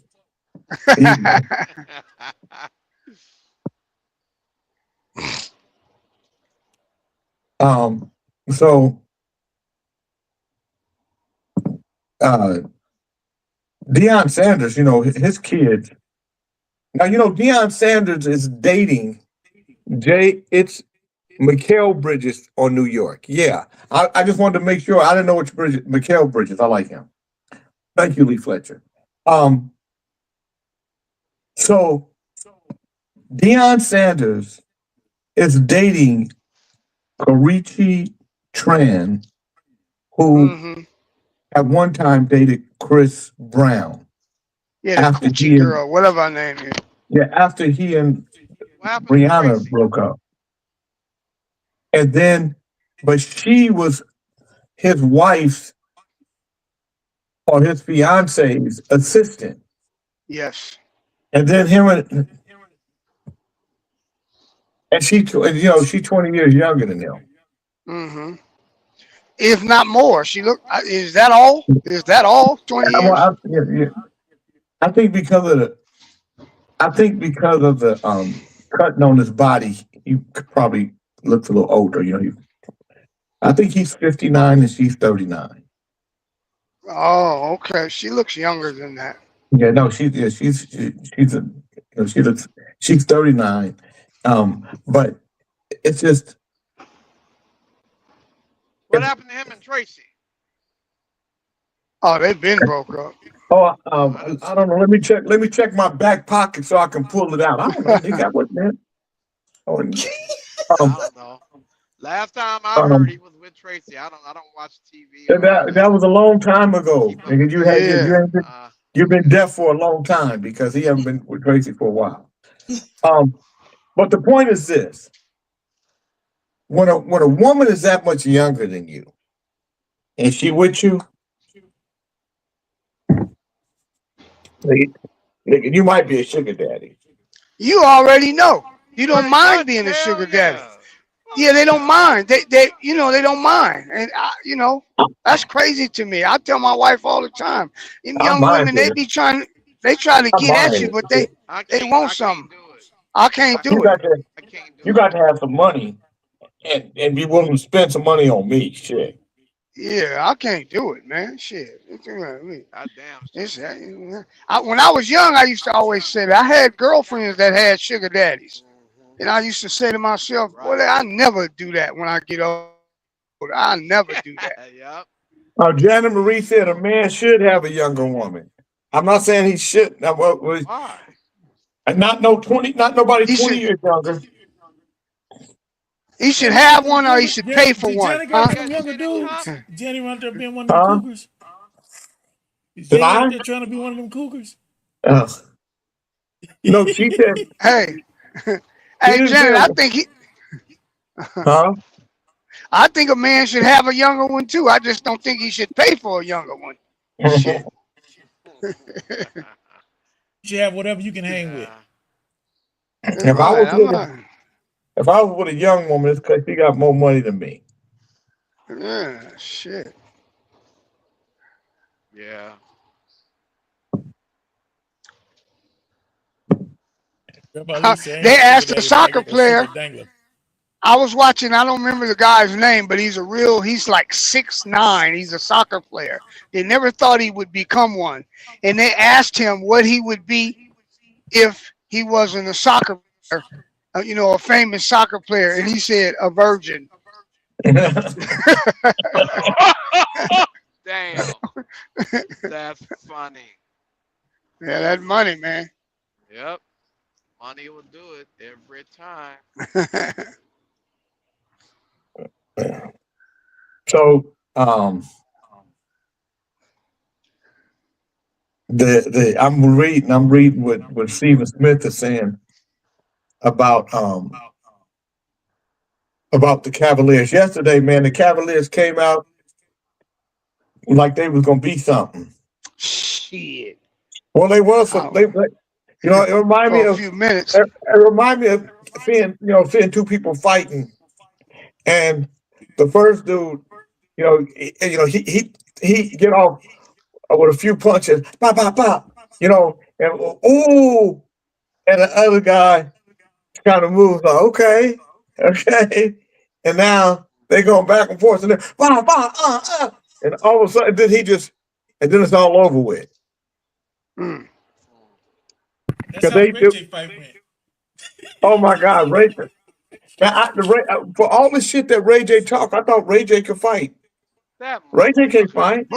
He talked too damn much. The fight must have been set up, and the dude went against that, and he damn near told it in the ring. Snitch ass. Well, they're doing an investigation right now. They need to. His dumb ass. Because you can't fix a fight, even if it don't work. You can't fix a fight. Well, they do it. But he's an idiot. My nigga, what you doing? What you doing? He doing what he's supposed to do. We took a loss tonight. Win the fucking fight. You gonna take a loss tomorrow, bro. I want nobody to get in trouble. You gonna get your ass in trouble. Yeah, dumbass. Loose lips sink ships. He's an idiot. Yep, he's a big fucking idiot. His sister and them is disappointed. His mom and them, they got to be disappointed. I would be disappointed. Did you hear about your boy Gino? Bernie? Huh? Did you hear about your boy Gino? Gino Jennings? No, yeah. The pastor? Yeah. Yeah, I heard about that house. Yeah, all this stuff we talk about, all these other pastors, and he got a $5 million house in the church's name. The church don't know nothing about it. Yeah, well, we already, we knew the game. Yeah. Come on, man. Oh, Gino? Gino? That's my son. Yeah, Gino. That's my son's pastor. Yeah, he go to church in Sacramento. He got another church in Sacramento, Gino Jennings. Yep. He gets on everybody here. Your pastor need a job. Stop stealing from the church. Get your man out of the church. And the church done bought you a $5 million house. Now he said he used the church name for tax reasons, but it didn't cost. He didn't pay no money. He didn't use their money. Yeah, he didn't use their money though. Yeah. Yeah, but that's still illegal too. That shit is illegal. On bank records and loans is frauds, man. Those are official documents. Yeah, that's illegal. I gotta do some research. That's some of that shit the Christies did. I'm gonna do some research. I gotta do some research on that. Yeah, check it out. But you see that house? Beautiful. I don't know nothing about it. Yeah, I seen how I didn't know he lived in a mansion like that. I gotta read you guys a story because we have a shark that coming on a special guest. He don't want me to say his first name, and I can just call him Sharky Shark. But I want to read you the story because Sharky was involved in this. So shark kills spearfisher in front of friends. Terrifying thing to see. A man spearfishing with friends was killed by a shark on the Great Barrier Reef on Sunday, police said. In Australia's second fatal shark attack in just over a week. The 39-year-old man was with three friends diving from a boat at Kennedy Shoal off the Queensland state coast south of Cairns when he was attacked. The man had been spearfishing when he was attacked and died from a critical head injury, Burns police reports. Police said the man who pulled the victim from the water was pretty close to the incident and witnessed the attack. The Australian Broadcasting Corporation reported people were on board the boat. I would assume they would be pretty traumatized. That's quite a terrifying thing to see happen right in front of you, Burns said. The unidentified victim, a Cairns resident, was brought by boat around noon to the tourist town of Hull Heads, where paramedics were waiting. He has sustained injuries not compatible with life. An ambulance service said in the statement. Kennedy Shoal is a shallow coral reef popular with recreational fishers. Divers are also attracted to the Lad Bowen, a 19th century shipwreck. Police said the species of sharks involved in the attack was unknown at this stage, but fishers reported bull sharks had been seen in the area before the attack. Jared Pike of Hookup Fishing said his fishing charter boat was 6 miles from Kennedy Shoal on Sunday, and he had seen the large number of vicious, unpredictable bull sharks in the area. We were chasing Spanish mackerel and had one eaten by a pack of 6 of them, 4 meters off the edge of the boat, he said. We were not going to dip toes in the water. Pike said he heard the emergency service call in the incident over his radio. Another boat charter operator with a vessel nearby said shark attacks in the area were rare, although bull sharks and tiger sharks were found there. It's not a very common thing at all. It is one of those unfortunate things Rob Personage of Mission Beach Dive told the AFP. The sharks are competing with fishermen, he said.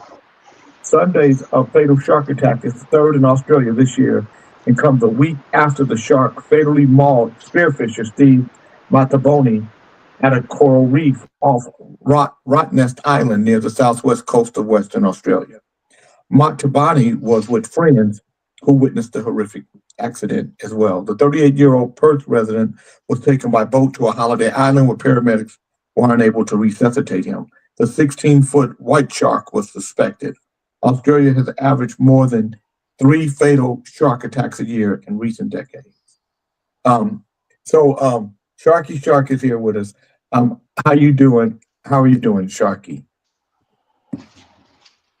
First of all, I want to say bullshit. Okay. Bullshit on the bull shark. There was no bull shark that did that. And it's a trip.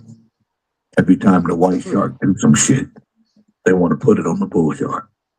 That was a white shark. Everybody knew that was a white shark. The white shark been taking over shit for a long time. I just want y'all to know. The same thing the white man doing on land, the white shark is doing in the sea. The white shark is attacking people and shit and then trying to put it on the bull shark or the tiger shark. But we a darker shark. We sick of it. Bullshit on the bull shark. I'm a bull shark. Okay? I'm a bull shark. What they doing us ain't right. I wanted to come on Kings in the morning and let you know. The bull shark, the tiger shark, the hammerhead, we good sharks. We ain't attacking nobody. So I'm gonna tell you what happened. So the dude over there spearfishing, the white shark feel like that's their territory. And the white shark is circling him, get out my territory. The spearfisherman just spearfishing. He get a good fish that the white shark feel like was his.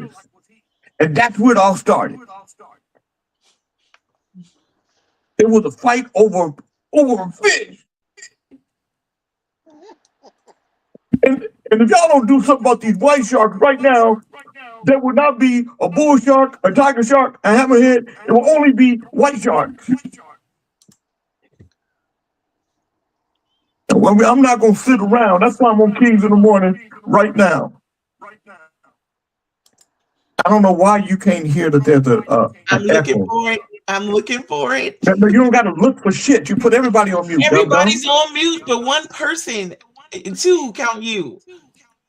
I'm looking for it. Put yourself on mute. I'm sorry, Mr. Sharky Shark. That's all right, J. King. I just want you all to know that what happened wasn't the bull shark, it was the white shark. And I need y'all to spread the word. I know you guys got a big audience. Please, please, please, please, please, please, please, please, please, please, please, please, please tell them it's white sharks. It's not the tiger shark. All right, Mr. Sharky Shark. Okay. So, Sharky Shark, you can take everybody else.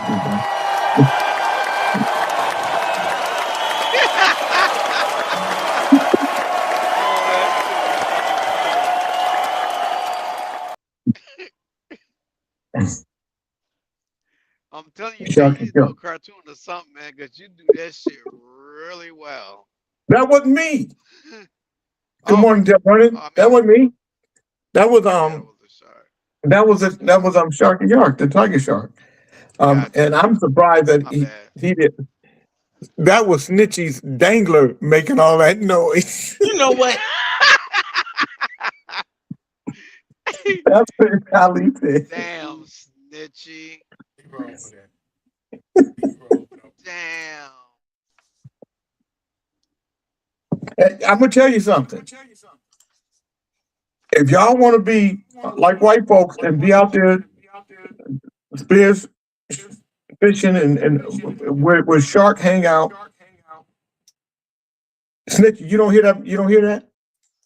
I hear it. I'm trying to find it. Okay, so it went away now. So who did you mute? Who did you mute? Come on now. Who did you mute? I muted two. I muted cousin King Dre and King Chief. Okay, so take Dre off mute. All right, he's off mute. Do you have Dre off mute? Yep. So where is the echo coming from? I don't hear it now. You know where it's coming from. Where's it coming from? Chief, where's it coming possible from? That it's King Chief. It's possible. So now I'm gonna take King Chief off, and I'm gonna put cousin back on, and I'll say something, Lathers, please. Chief. See, no, slippery. Now I don't hear it. No, it's not. No, because he did something. He fixed something. Him like this. Take him off mute. Take the boy off. All right. Fuck the boy. What the fuck? I know. Yeah. He does that sometimes. He don't mean it like that. Yeah. That's that old shit. I know. What's his name? You that boy? What's his name? Dre. Yeah, take his ass. Yeah, because he don't mean it, cousin. I do mean it, but I don't mean it like you think I You mean ain't gonna call no man no boy. I don't mean it. Listen, when I say the boy, that's what I'm saying. That's what I'm saying. You don't mean it like that. So I'm sure Fred, the pastor, Del Burney said that shirt is popping. Fred be having some cold shit. Tell the good Reverend Doctor I said peace, love, and happiness, and thank you. Now, what face are you telling him this with? 1, 2, 3, or 4, or 5? Okay, I have to concentrate on the road game. Uncle Fred, who's your stylist, man? You know, honorary ass. I got one question for you, Dre. Uh-huh. You want them Jordans or not? Do I what? You want them Jordans or not? What Jordans? I don't want to put that on. Put that up. You want them Jordans or not? What are you talking? I don't see shit. Look at the screen. Make them big, Snitch. You gotta keep see I got it on the big screen. Believe I do. It went out, Jay. You gotta bring it back. I don't see anything. All right. Hold on. There you go. You want them Jordans or not? Hell no. No. Hell no. You don't want them Not Jordans? at all. No, I do not. You don't? Nope. You want them Jordans or not? Nope. I pass. No, thank you. I pass. I'm good. Thank you very much. You want them Jordans? I buy my own. You know, I do pretty well for myself, so I can buy my own shit. Mix match, right? Get the mix match. Get the who? What the hell you saying? Mix bag of Jordans. 2 different colors. You stupid man. Shut up. Oh goddamn. King Elliot said I'm gonna be bare feet. Yeah, really. I walk around barefooted. Well, I wore my. Let me see. To our sister Jelena, I suspect that they do. You suspect that they do what? Our sister Jelena said, well, one thing is for sure. Kings in the Morning really love some snitchy. Yeah, we love some damn snitch. Oh, cousin, no, you don't, cousin. Snitchy, I just sent you something. I want you to put that up. So this is a video of an officer taking down a student in Fairfield, California. It's 2 minutes and a few seconds long, so almost 3 minutes long. I want you guys to look at this and tell me what you think about this. Okay, let me work on it now. So while she's working on it, and why does Jelena think we love us some snitchy? Because y'all just horrible. The things y'all say. What do we say? I haven't said anything about you. What Jelena say we do with snitchy? Our sister Jelena said that y'all must really love me. Lord. We do. These folks around here really love some damn. See that we, I gotta go back. I'm going to see. As soon as I'm done here, I gotta go back. I was at the sugar mill all day yesterday, putting up the fencing and everything. Yeah, and I'm back out there today. I'm back out there today. Interesting. This morning. What you be doing out there, man? Setting shit up, getting shit together? Yeah, we got over 100 people that'll be working. So you got to take them there and at different times. Right, show them. Get ready. Yeah. Man, I really wanted to come to that. No, you did. Well, I did, man. I got shit to do. I can't. I don't know. I hope I enjoy. My wife, and she don't like that heat. And man, I would have been better off volunteering. It ain't gonna be hot. It could, as hot as it could be is 81, and it may be cooler than that. And it's got a breeze. Well, I don't give a damn about no heat. It's just me getting there and having to do what I gotta do. You ain't going nowhere, Dre. The reason why you don't give a damn about the heat, Dre, is because you live in slave heat city. Ooh. Yeah. You know what though? Hey, you live. It's not really that cold here. It's not really that hot here like that. Yeah, bullshit. Dre, where you live at, it be 95 and raining. Shit. Where here? No, but hey, yeah, it does. I could only imagine. It gets fucking hot. Look, the day that we played in Winston-Salem. Oh yeah, that shit was fun. It rained like a motherfucker, but that's the Carolinas. It was hot and raining. Yeah, exactly. I know that. But it didn't just rain. We got to our third song, and it just buckets came down. And it was getting down. It was getting good. And you know what's crazy? Oh shit! You can go 3 blocks. You can go 3 blocks and it ain't raining. Now let me tell you something. It could be weird ass sunny, beautiful, bright, and then rain and just come out of no motherfucking where. It happened like that the first day I got here, and I'm like, what the fuck is this? It does it all the time. It does it all the time. That's why it's so green around here. Everything is green. It's just beautiful green, thick green, deep green, because it rains all the damn time. You walk to the front door, the humidity choked the hell out you. We know we carry on, coming for the carry. Oh, sweet Lord, we carry on, coming for the carry. Oh. You know what I was thinking about, Jay, when you said you can't kill a possum there? Man, they eat possum in this motherfucker. No, you can't. No, not a possum. Raccoon. You can't kill a raccoon. I mean, raccoons. They eat them there. They eat them there too. Raccoons. They eat raccoons. They got a guy here called Coon Daddy. No, Coon Daddy. And this motherfucker catch raccoons and he serve it to people. And they say it's good. They say it's good meat. I ain't not eating that shit. I ate raccoon before. I'm not a raccoon guy. How'd you like it, Bernie? I like when they boil it, then they barbecue it. It's good.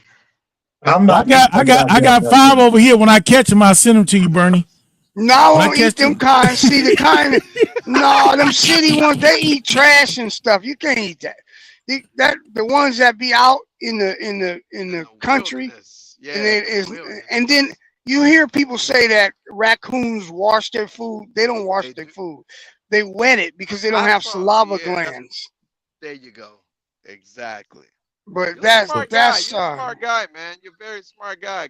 Well, like I said, when I catch the little fuckers, I'm gonna make me a hat. But you can have the meat. I don't want the meat. I just want to make a hat. Like that. Yeah, right. Wow. That nigga walk around looking like Daniel Boone and shit. Hell yeah. I got a picture when I was in high school. I had a Lacoste Sport T sweatsuit on and a Daniel Boone hat on a big ass rope. I gotta find that picture. That's funny. With the tail and all? Yeah. Oh, wow. Daniel Boone hat, bro. Okay. Oh, can't take you back, huh? One love. What up, King? Yeah, I'm kind of handling business and stuff, but I'm still got you on the computer. Okay, so I want you guys to look at this. Okay, Smitchy, I want you guys to look at this video. All right, here we go. Pressure is mounting in the city of Fairfield tonight following the police takedown of a high school student. Now, 2 more videos have surfaced involving that same police officer. NBC Bay Area's Jody Hernandez has been following this story from the start. She is in Fairfield with the new video and developments. Jody. The Fairfield Police Department is facing growing criticism after last week's incident. Now 2 more troubling videos have come to light, and the community is demanding answers. She pulled my hair! What the f***? This is video of a traffic stop that took place in Fairfield last July. The video shows the same police officer who was caught on camera hitting a high school student, pulling an 18-year-old woman out of a car by the hair. It's just absolutely crazy. It's ridiculous that we have an officer with a badge that operates in this kind of way, in this kind of manner. The police officer used similar tactics on the high schooler last week, pulling the 16-year-old student's hair. She shouldn't be on the force. I know that. She don't need to be patrolling our neighborhoods. Yeah, she don't need to be patrolling no neighborhoods. Little mama need some counseling. Andrew Holloman was outraged when he saw what happened to the Fairfield high teen, and he immediately recognized the officer. Watching the video, I noticed this was an officer that I have had an encounter with myself. But it's too late, it ain't no coming back. I'm a product of my environment. Andrew says he and his friends were shooting a music video in his apartment complex parking lot last year when the same officer, along with 9 others, came rushing in, accusing them of breaking into cars. He says Officer Brown approached them very aggressively, making them sit on a curb as police searched their car. And when Andrew asked for her badge number, he says she refused. She the one tripping. She the one came in tripping hard. Can I get your name and badge number?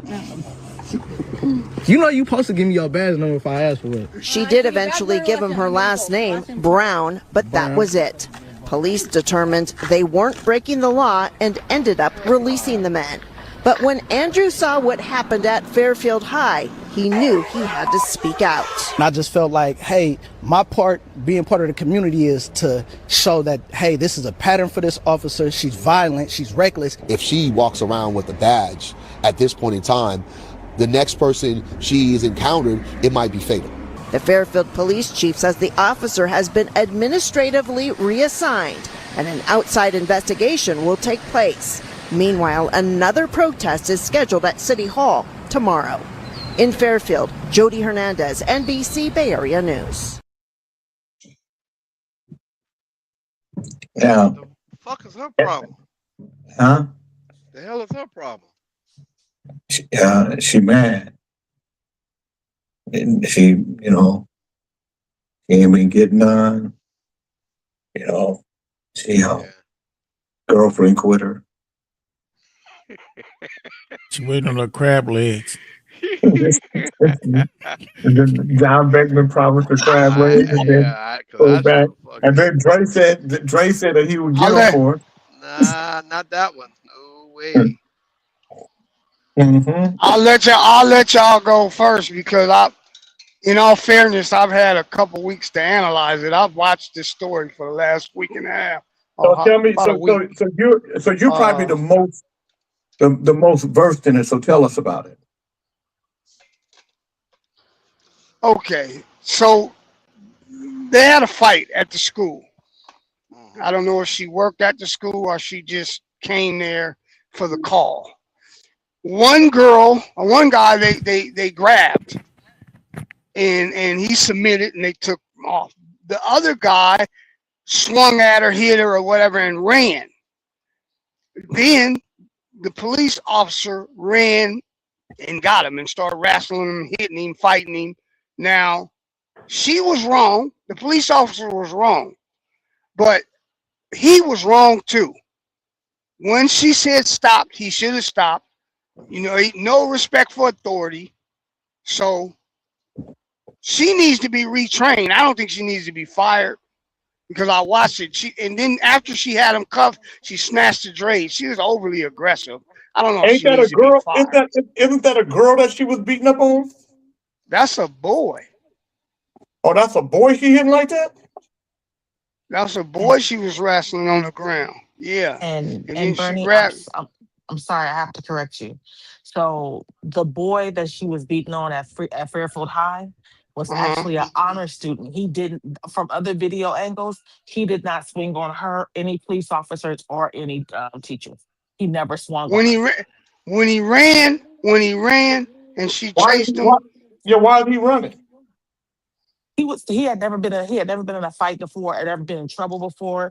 The new security guard that was filling in for the other usual security guards there panicked when they had a fight and called the police. And then the police came on overly aggressive. So he wasn't exactly sure what to do. I agree that the police was over aggressive, but I also know that we have to start being honest about the whole situation. How bad we got some badass motherfuckers out there. Yeah, and when when the police say stop, sit your ass down, just sit down. You already busted. I mean, just chill out. Hold the fuck up. He was being a goddamn kid, a crack ass, and jumping around. That was no reason for the motherfucker to goddamn me throw him on the ground, slam his head, grab his braids, kiss my ass. Fighting, Fred, when you ain't doing that, they won't do that what they're doing. If you're not doing that, they can't do that. Nigga, we done all been jackasses and jumping around like a little fucking asshole kid. We've all done that. I disagree with you, Bernard. I disagree with you, Bernard. They put their hands on me. I disagree with you, Bernard. Listen, man. I disagree. I've never. You guys. Okay. You have no problem. I don't have no problem with you disagreeing with me. Okay. But I'm gonna tell you this. Bubba be on the corner selling dope every day. The police, you don't say nothing for 10 years. Bubba been on the corner selling dope. But then when the police come beat Bubba ass, I'm just saying let me finish. Only talk about what you see. Let me finish. This ain't the block. I don't care if it's school. Well, you gotta care. I'm telling you. We like to fuss about what the police do. No, it's not that I don't care. Man, let me tell you something. I done did more wrong than everybody I'm talking to together. You understand that? No, I know wrong from right. You got caught for doing wrong. I got caught less times. That don't mean I got caught. You got caught. I got caught less times than I did it. I promise you that. It doesn't matter. Let him finish. Let him finish. You ain't let me finish. Yes, let him finish. We want to get together and get a group of people when they shoot Bubba on the corner. You should have stopped Bubba from being on the corner for the last 9 years. You wasn't fussing about that. Now let's go back to the school. Now we're gonna go back to the school. That little boy should have complied. Right. He should have complied. I agree. If you comply, they ain't no way they're gonna whoop your ass. They say stop, you stop. Eventually.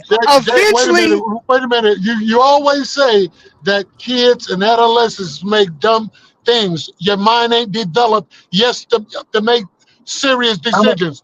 Who's hey man, we ain't talking about no 6-year-old. We ain't talking about no 6-year-old. The bottom line is this.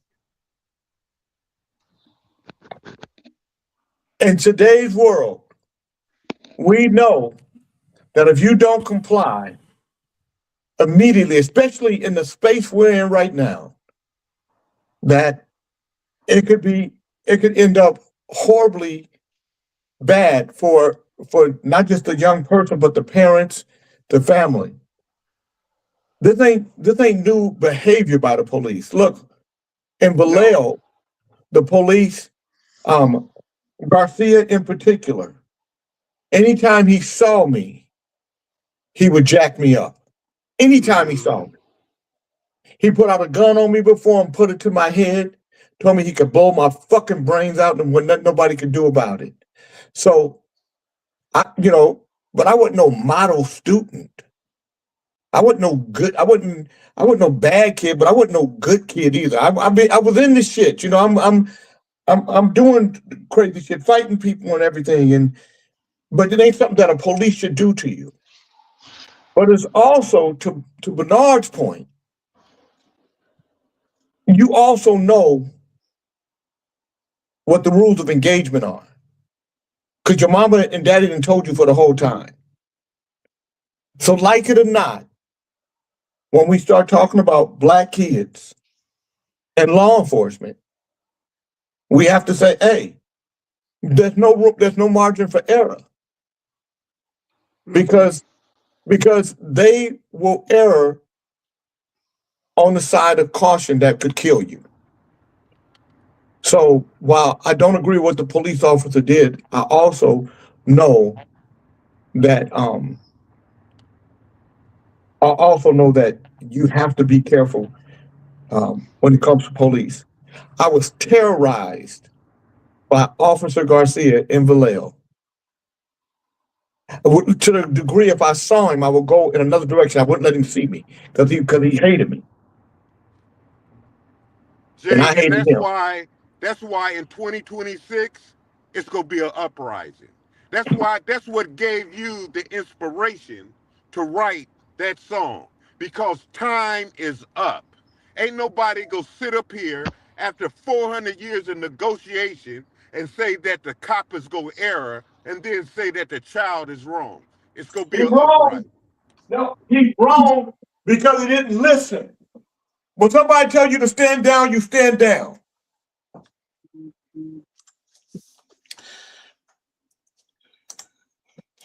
Rev Ali, aka Cuddle, said she didn't have to hit the child in his head once he was down on the video. She didn't. I agree. I agree. Yeah. But look at that situation different, dude. If there was a white kid getting his ass whooped by a Black or Hispanic officer, it'd have been a whole different turnout, bro.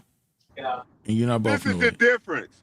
This is the difference. You got Black people siding for white people more than sticking up for Black people. No. I mean, I understand what y'all are saying. I understand what Jay was saying. I remember when before I went to the senior prom. I understand what they're saying. I drove around the corner to get my hair cut, and I got pulled over by an officer. I understand what they're saying, but I'm saying is we need to we got to intervene before we have to intervene. My boys never got in trouble with the police because if the police said something to them, they just complied because their daddy told them, you got to comply because they trying to kill you. Same with me. I told my son the same shit. They tell you, you ask for your license, your registration, give it to them. Don't talk back. Don't talk shit. Because my son. Whether they have the right to or not, this ain't about whether they had a right. Well, I stood right in front of the police, and they didn't know I was in front of my grandmama's house, and they put their hands on me. So I didn't do anything, so I stood right in front of them, and because of that, they put their hands on me. That's what they did. And they fucked up because they didn't know when people start walking out that those were my relatives. And then they lied. The whole reason why they said that because it was a robbery in the neighborhood or a theft in the neighborhood, and I fit the description. And then they searched my book and my truck, and all they found was books. And then the officer came back to the one that put their hands on me and said, we got the wrong one. And come to find out, I didn't fit the description at all. The silver and the zip up. And that's just one incident. I mean, we all got instances, Kente. Like I was describing one. I went around So the corner the day for my prom. That's why I and said that, yeah, we all got incidents. That's why I said you got more black people siding. Okay. And we know that. Absolutely. So and that's why it's going to be an uprising since you know it. You know, absolutely. It's more, we know that it's more black people. Okay. Yeah. So when it comes, know that you know. I mean, you can go to Iowa. The population is probably 3% black, but the population in prison is probably 50. So we know. What I do know is I find more black people ready to side with white people and white cops, other than more defending your own. King Chief, did you get your full thought out? King Chief, I say they both was wrong. No, you have more passion. No, ain't no passion at all. You really don't know me because I don't give a fuck about ain't no passion. I'm just calling it like I see it. Well, it's not what you showed when you what we have, what I worry about, presented your argument. But what I worry about this. What he said was this. What he said was, the boy should have just complied when she said, and it wouldn't have got that far. That's what he said, and I agree. I agree. Exactly. He compared it to the block. He compared school to the block. That's where it starts at. You need to listen, man. That's where it starts at. The boy never got in trouble. He was never on the block. You don't know Why that. you can compare him to being on the block? Listen, man, that kid know to comply. He's not 5 years old. Exactly. A teenager. I did listen. That's why I'm saying this to you. I listen and look. Listen, Kente, right is right, wrong is wrong, man. They two wrongs don't make a right. They both was wrong. When was the cop right? No. I said two wrongs don't make a right. The cop was wrong. Wrongs by who? No, the cop was wrong for what she did. He was wrong for not complying. That's right. And we have to. Well, you know, call it like it is. You kicked John Beckman off the show. That's right. So after what black people been seeing from the cops, what do you expect? You got to remember, before COVID, a nigga was getting killed every month. What does John Beckman have to be kicked off the show have to do with this? The point is, see, you don't see, you want to kiki and ha-ha. No. But the point is. No, I don't want to. You said, I kicked John Beckman off the show. What does that have to do with the kid? Then let me finish. Like you told me to let him finish. The point is, before COVID, a black man was getting killed every month for going jogging, for having a pack of cigarettes, for just being black. Now, you said that policeman didn't kill. Beckman said that policeman didn't kill the brother. The brother died because of health circumstances. That's why I brought it up, because it fits the argument that the trauma that black men see now is what was presented from America before. Before COVID, it was fucked up. Now you got all this other shit that came out of it to revamp your mind so you won't remember what the fuck they did to you. But I'm not a forgetter. Okay, so first of all, you mixing up apples and oranges and grapes and berries and shit. What I did is very craftily presented an argument. That's what I did. And Cuddle said that these rats argue right over when Chief was talking. They ain't listening, just talking.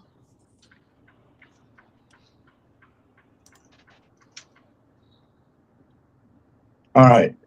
I got to get ready to go out to the thing, so I'm gonna try to stay with you guys, but I'll be So Kendra, let me ask you a question. I'll be back. So you think the kid, it's okay for the kid to just to run and not comply? It's not okay for the cop to grab him by the hair and do. No, what it's he not. did. No. Okay, well that's No, what it's not. It's not fair to judge him by the streets either. Nobody judging by the street. Okay, so let's erase that. Let's erase that analogy. Let's erase that. No. Well, that's because you want to argue. We're not arguing. That's all it is. To argue. That's not wrong. Is wrong, man. Yeah, you've got to comply, man. You got to comply, and let them do their job. Cause you running. I don't know what you're running for. You just had a fight. Yeah. What you running for? That's all. Dr. Black Cop didn't say that. And then if you watch the video, Chocolate Peach said he didn't swing at her, but if you watch the video, he kind of flexed up. You gotta watch the video, right? Just flew by. Tomorrow's near. Now dry your dumb ass eyes. Stick around. When I was a child, I acted as a child. When I grew up, I became a man. It's worse than this, and they will devour. Kings in the morning. When you're a child, you think like a child.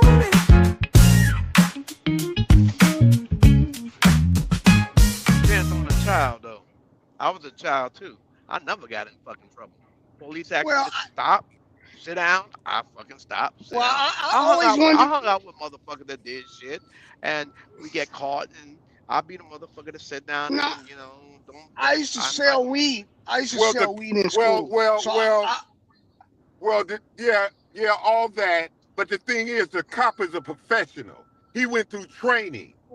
Right. So to do all those things and all those tactics that he went through dead wrong. is not in the first step we're of not the saying that training. there's some fucked up cops out there. The cop dead wrong.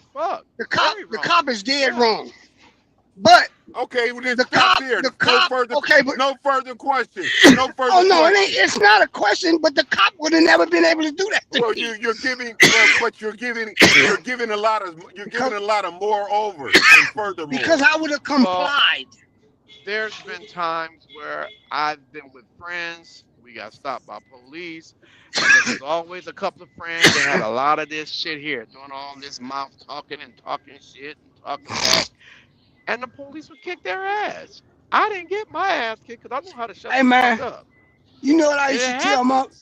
But I used to tell people all the time, I don't worry about it because there's enough ducks around me to keep the police busy. They gonna leave me alone. Right. Exactly. The dumb shit y'all gonna do is you're gonna attract them. Rev Ali says when you got a gun, you don't have to approach anyone with force. And then he later added, drink some water, Bernie. I tried. I'm gonna take a cough drop. I don't know what's going on. I'm allergic to bullshit though. I cough. Right. Yeah. I hate when I come get a load and I gotta sit and wait on this motherfucker. But in school, hey man, shit, I used to sell so much weed. I used to be nice to the police. Cause how you doing? So, keep it. Cause like I say, a crook got to keep shit straight. Right. You don't want to give them no reason to fuck you up. Exactly. Right. Shit, the boy should have been like, oh, officer, I'm glad you're here. I was just protecting myself. Just sit on down and they ain't gonna do nothing. I don't even know. Right. When they start putting handcuffs on kids at school and all that, that's some new shit. They didn't do that when I was. That is some new shit. Yeah, they ain't do that to us either. I think kids got worse over the decades though, man. Generations or something. I don't know. Well, you think? Yeah, no. You said you think. I know the police has gotten worse. Yeah, absolutely. Yeah, absolutely. Yeah. You think the children? See how you side against the children, but you don't see. I don't side Well, yeah, against you just did. No, I didn't. Oh, I know police are fucked up. What do you think? I'm stupid? I'm a What's black up? man in What's up, America. You don't guys? see yourself. You know, I hear What's you, up, Johnny. guys? You don't see yourself. What's happening? I hear you, Johnny. You don't see yourself. All right. We're arguing, right? We're Johnny? arguing. This is something we're doing right now, Johnny. You're just intro. Oh. Okay. Wow. Oh, All right. yeah, Well, that's happening, man. I'll sit back and I'll sit back and wait on y'all. Yeah, okay, you wait. What's wrong with waiting? You're interrupting. Would you rather wait or interrupt? What's more professional, to wait or interrupt? On the J King Network is interrupt, motherfucker.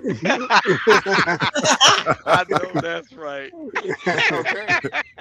Okay, well, I have a rebuttal to your interruption. Got a point. Y'all a man.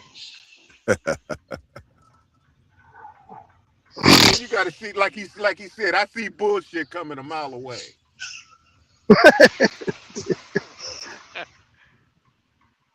And it's going that way. So I know, and I know about your segue.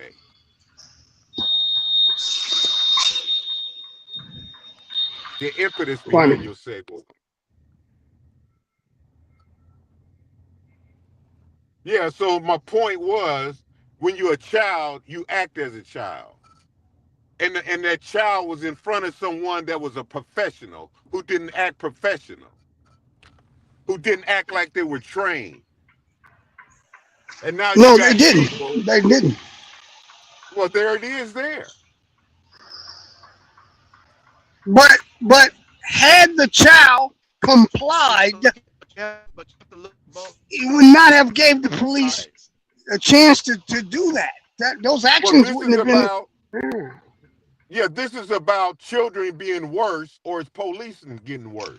I would say the second. I hear you saying. Dre said. This is me and Dre was talking. Mm-hmm.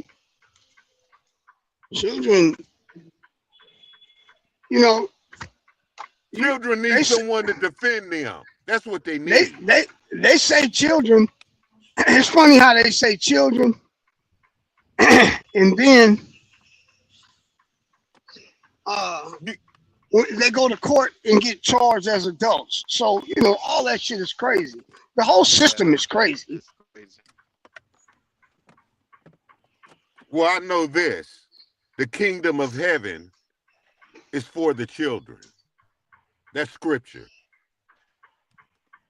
And God is the protector of the fatherless and the child. That's scripture. So it's more better. I believe, Kente, as a whole, I believe that we have to take care of ourselves and be accountable and honest to ourselves in order for everything else to work. Like, I can't protect you if you're not doing what you're supposed to do. If you go outside of the loop, then we have to be honest and tell them that they fucked up. That's all I'm saying. I don't think that we're being honest with our kids. I agree with Bernard. You gotta be held accountable for this game. You know what it is. We know what this is. We know you gotta tell your kids that they gotta be careful, that the world is different for them. It's always been different for us, and it always will be until this thing changes. And we got to be careful. Yeah, because it's dangerous out here. That's not an argument. It's like a jungle sometimes. It makes me wonder how I keep them going under. That's a given. But the argument is the police brutality that's being put on display. That's not even an argument. That's not even an argument. That's a fact. Well, nobody. That's not an argument. The deal. What? Okay. You just had that same brother that's in Sacramento defending over there in Fairfield, so it must be an argument. But in order for us to negate he taking advantage. He like that because he gets to be on TV.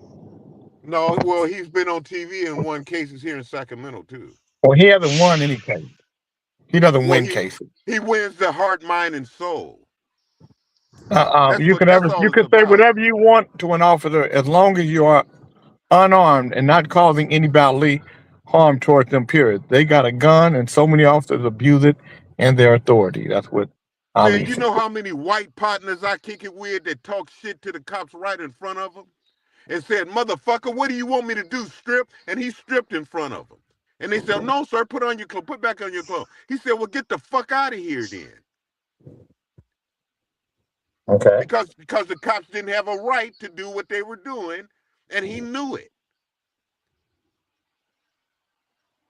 Okay. That's and what just did that in my world. I don't understand what that means. Well, that means some things you see, and there's some things that I see. I know, and but people, and well, that's what it means. Okay. You don't see everything I see, and I don't see everything. I see some of the things you see, But apparently you've don't. never seen that.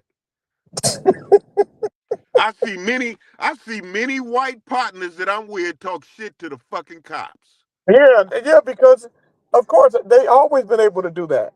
Well, I seen a white man try to hatchet one with a hatchet.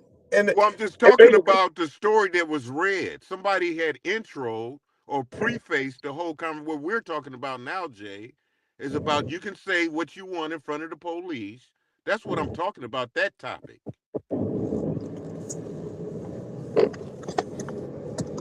Okay. And I'm talking about the hypocrisy that if the melanin that's on your skin is how you go get treated right in front of that white person. Okay. Hey man.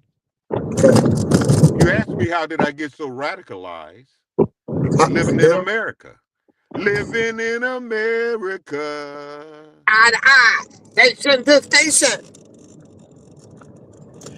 Kingston Official, I said, what is the percentage of police that brutalize people versus those are doing their job and try to serve the public? Well, it's a very, very small. Right. There's always a rotten egg. There's always a rotten tomato. They're there.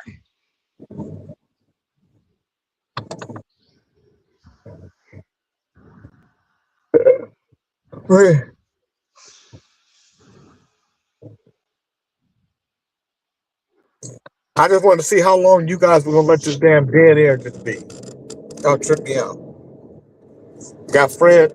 Fred can talk shit about a whole bunch of shit, but when it's dead air, he don't say nothing. He wants you to observe that he's in a public setting and that he cannot speak aloud. Well, I know, but then you're supposed to step up, snitch. I just read a comment. Yeah, but then you heard that dead air. If I wouldn't have said nothing, it would have still been dead air. I just automatically, I close out dead air just like that. Boom, boom. I see dead air. I make something happen. You, on the other hand, you listen to the dead air. Let me try and improve. Kingston Official, I said earlier, Bernard is saying, what are we doing with the youth to keep things like this from happening? Yeah. In summary. That's where you got to start with. That's where you got to start at. Yeah. You know, I was at Costco day before yesterday, and I just felt so bad. Sometimes you just can't say nothing, but you want to say something. So there's an older guy, this guy looked like to be in his 50s and in pretty good shape. Them youngsters look like he might would have whooped them youngsters.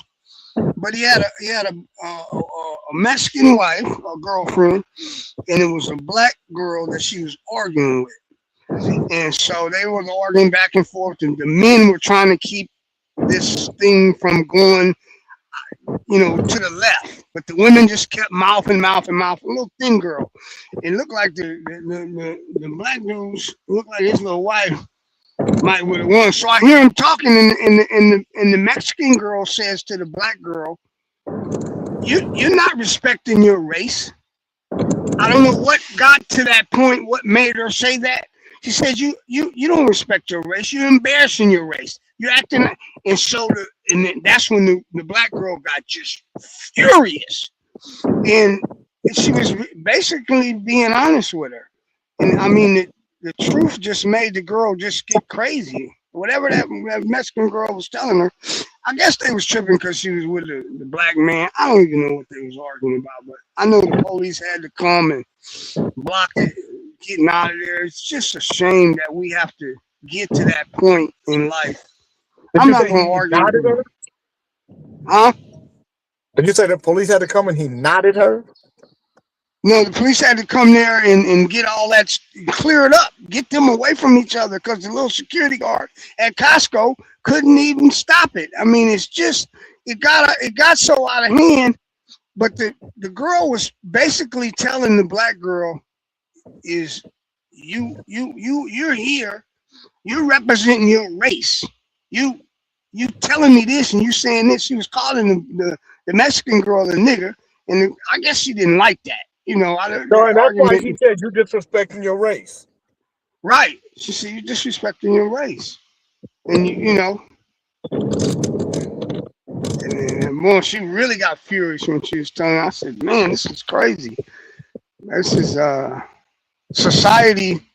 We can't be that. We can't be that, man. We have to take care of ourselves, man. We gotta be better. Well, first of all, we gotta be better. When we start speaking in terms of race, and we start seeing people in terms of their race, then that's when we've lost ourselves. We've lost the battle because within ourselves, you know, we can't allow it. I can't allow it in my life. So, and that's why when Beckman started doing what he was doing, I had to cut him out. Because I can't accept that kind of, prejudice, bigotry, or bias in my life.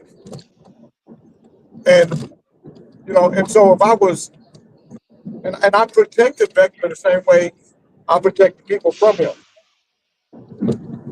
I protected him from people because I really mean that.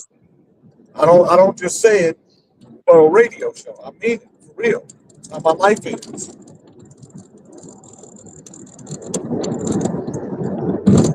Yeah. Hey, Cat. That's like that Fairfield situation. Now they digging up other situations where this woman, this policeman, trust and believe that the police know that she's a rotten egg. They know. They already know all of that. She probably got a list of complaints. They're gonna handle that. But we have to also look at all sides of it. You know, that if just she shouldn't that kid should have sat down, man.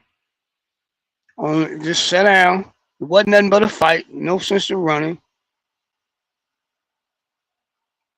It just got out of hand.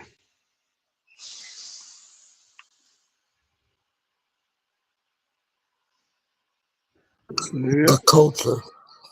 Yeah, the culture. Not only for the kids, the culture for the police department. Right. Solano County Police Department has been known for killing inside the jails. You know, I mean, we can turn this into anything and everything. Everybody needs to be held accountable for their actions and doing others as you would want them to do unto you. But it starts at home.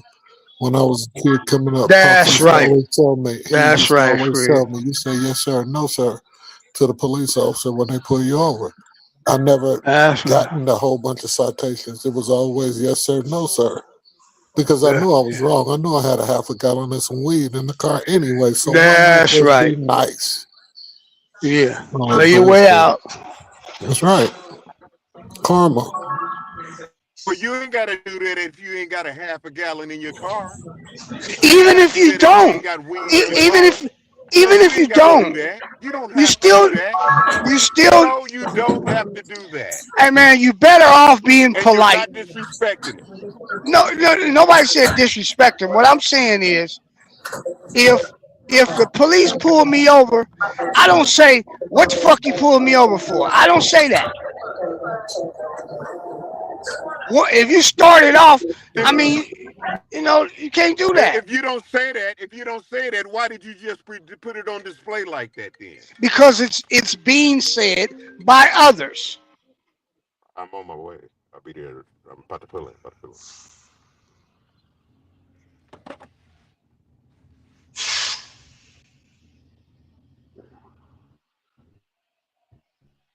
We just have to conduct ourselves in a different manner. Right now,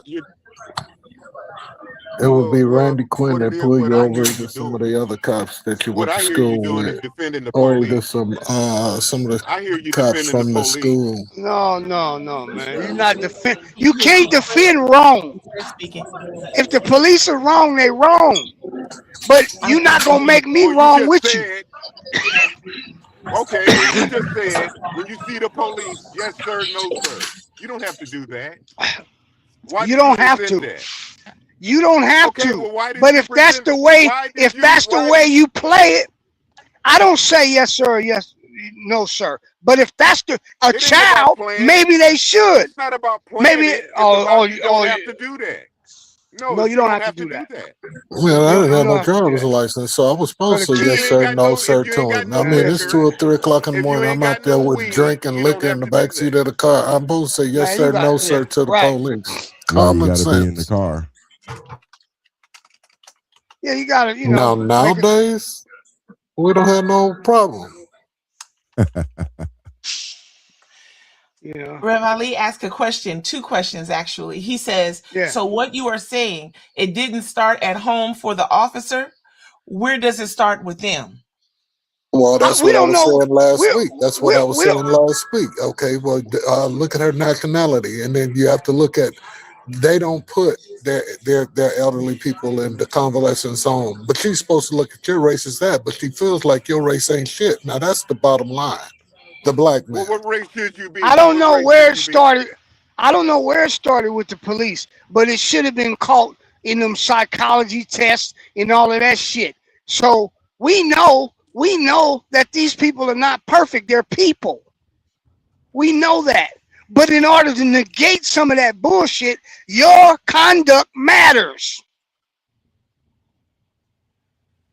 That's all I'm saying. Well, your conduct matters. The system helps you because anybody that has the power and carries their gun should be cooled off before they go to work and cooled off when they come home. And every 30 days go through a psychological value and find out what they're taking and what they own. Because that's a very, it's not like we were arguing yesterday about what Charles doing, what you doing, what I do. This is the police officer with a gun that needs to be checked every 38 hours, debriefed. That lady gonna get fired. The heat is too hot now. She gonna lose her job, but they ain't gonna do nothing but take her somewhere else, retrain her, and put her on another police force. So how do you go home, stand up to your nieces and nephews and anybody else that you come in contact with, and you say, "Hey, look, don't play with the police." That's Stop right. out acting a fool and doing that dumb shit and hold yourself accountable. Adults, and you teach your kids. You don't No, talk crazy. kids too. It starts with the kids. Yeah, man. Everybody, you just that to be a level of respect, man. Well, King Bernard, King Lehman has a question for you, but I want to read a couple comments before I get there. Rev Ali says the officer with a gun to watch their behavior first. Our sister Karada said they should show her aggressive incidents they may know, but won't do anything until a George Floyd situation comes out. Then they'll show all the past things that they've done in the situation. And here's the question to you, King Bernard. King Lehman asked, Brother Bernard, what would an 18-year-old Bernard do? Me? When I was 18, I was nickel slick. So I never wanted to be searched because I always sold something. I don't know, weed, cocaine. I'm selling something. So I always had to be smooth. Always, because I didn't want it to progress. Never do what. I'm not finna run from the police. I'm not finna talk crazy to the police. None of that. I know better than that. That's what I would have did. Me personally, I was taught I'm just smoother than that. I know better than that. Shit. King Michael says, "Good morning, Kings." He's saying so from North Carolina. Good morning, King Michael. So what you're saying is be smooth. Be smooth. Comply. What about when you're smooth and you still get jacked by the police? Well, I mean. So now if you're playing cops and robbers, it ain't okay to get caught. If you're playing cops and robbers, your ass might get caught. That's the way it go. Well, if you just going to school, what did that school person do? What did he do wrong? He wasn't selling the drugs. He wasn't the selling kid that the was drugs fighting. you're selling. Okay, what the kid did wrong was, first of all, the fight. Then when they asked him to stop and comply, he didn't. That's where he messed up at. All he did is have a fight. When the police came, he could have just stopped and let them question him, do what they gonna do. It's only an altercation. Well, they can't do what they want to do. There's still protocol. No, what they supposed to do. The police got all them people around there. But a lot of times they do what they don't supposed to do. Well, of course, we know that. Well, in this case, but I'm not going. But I'm not going to put fuel to the fire, man.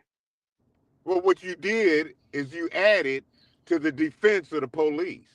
No, there's no defense. Well, I just told you. That's how I took it. That's how I took it. In my opinion, you added defense for the police. Wrong. Two wrongs don't make a right. And you're doing it moreover right now. There's no getting around that. Well, let's stay with the fact that the police didn't do what he was trained to do. The child was a That's child. Obvious. And a child's heart is foolishness. A child's heart is filled with foolishness. And a cop is professionalism. A cop is trained about being a professional. Right. So let's stay there. Let's stay there then. I don't see it that way. Rev Ali says, that's but why you put a lot of passion in defending the cop. That's why no, I don't. I tell you this. You can't see it. I tell you this right here. I have a lot of family members that was police officers, and we was on two sides of the street. But I know people that are good. I know some good cops. My family members were good cops. Yeah. They wouldn't do none of that shit. So I know for a fact that they have some good police. I know that. Yeah, I'm talking about the bad cops. I didn't say anything about the good cops. I'm talking about the undiscipline of the bad cop. But we're not disagreeing with that. Well, I know what you're doing. Two wrongs don't make a right. Right. So I see that you're siding more with the cop. How can two wrongs? I didn't say the cop was more right and the other one was more wrong. I didn't say that. I said two wrongs don't make a right. Well, the cop shouldn't be wrong when doing his duty, and he don't do his duty according to his training. Last time you checked, is a cop a human? Well, I don't want to talk about it. Read the comment. Read the comment. Read the comment. I don't want to interrupt you. I'll get yelled at. I'm reading about how this cop right here was wrong. I'm trying to. That cop gonna pay for his wrong, her wrong. Okay, well, that's what the subject is about. That's what the subject is about. Oh, she gonna pay. You know, because what's in the dark will come to the light. Read the comment. Read the comment. I'm coming in with it. Thank you, King trying Fred. to read it, but stop talking. Shut up. Okay. I'm not talking to you. Well, stop it. Whatever, smoked sausage. King Fred. So Cuddle says, okay, but the police don't need to fight the child because they caught the child fighting. That don't make no sense. No, it don't. Two wrongs don't make a right. No, the cops should never be wrong. The cops should be more over right. No, I got to disagree with you on that. Come on, man. King Graham Cracker, what's your point of view? Help us out, about please. A cop being wrong. I don't know. I just jumped in. I'm trying to comfort my wife. One of her best friends just died this morning. So she's kind of out there. So the lady gonna get fired. What are we gonna do with the child? There's consequences to everything, and there's a lesson in all. Well, that. he's kicked out of school for fighting. There's a no violence policy, no fighting policy. He's not going to be graduating and walking with the rest of the kids. All that for a fight? Because of all of his stupidity and jacking around and jumping around like a fool. Yeah, that's ridiculous. These kids today, man, I don't know. Well, it's too much cuddling. You know, your ass is wrong. You wrong. Then it has to be. You know, when I was a child, your ass did wrong. I mean, they're gonna hold you in that office. You're gonna go sit in that office. They're gonna call your parents, and then you ain't leaving out that office until your parents come there. Try to put a kid in the office today and tell them to sit down and wait till your parents come. You can't hold me in here. You're not the police. You can't. Yep. Oh, man, that'd be crazy. Okay, neither one of you in law enforcement. I'm going to call Randy. Hold on. Cuddle says the child is Randy. King Fred. Cuddle says the child is a child and he is going to go back to school soon to finish. And King Lehman said if she gets recertification, she can't go anywhere else to be a cop. Randy would know. Oh, they ain't gonna stop that for that little roughing up shit she doing. They gonna get that one. They gonna get that woman a job. That shit they ain't gonna be said in the report she left one place and went to another place and then what are you talking about? So she just have to hop well, around. she gonna run into a wall sooner or later. Yeah, you know, keep going. You know. Yep, sooner or later. King's official, I said it was excessive use of force by the police, regardless of what the kid did. They could have taken him into custody without all that. So let me ask you a question. Would it have been all of that if the child would have complied? I don't think so. Thank you. No, but you still got a crazy cop that's running around. This is not her first time, okay? No, it's in the culture, so it just continually grow and grow and grow. So when we handle a situation, do we handle the whole situation or the partial? Do we just handle her and tell the child, oh, you just a child? Or do we tell that child or hold that child to be accountable about what he did? You hold that child. You hold That's that child. right. Goddamn right. That's all I'm saying. That's not a child. That's right. 18 years old. What about the child parents? What are they like?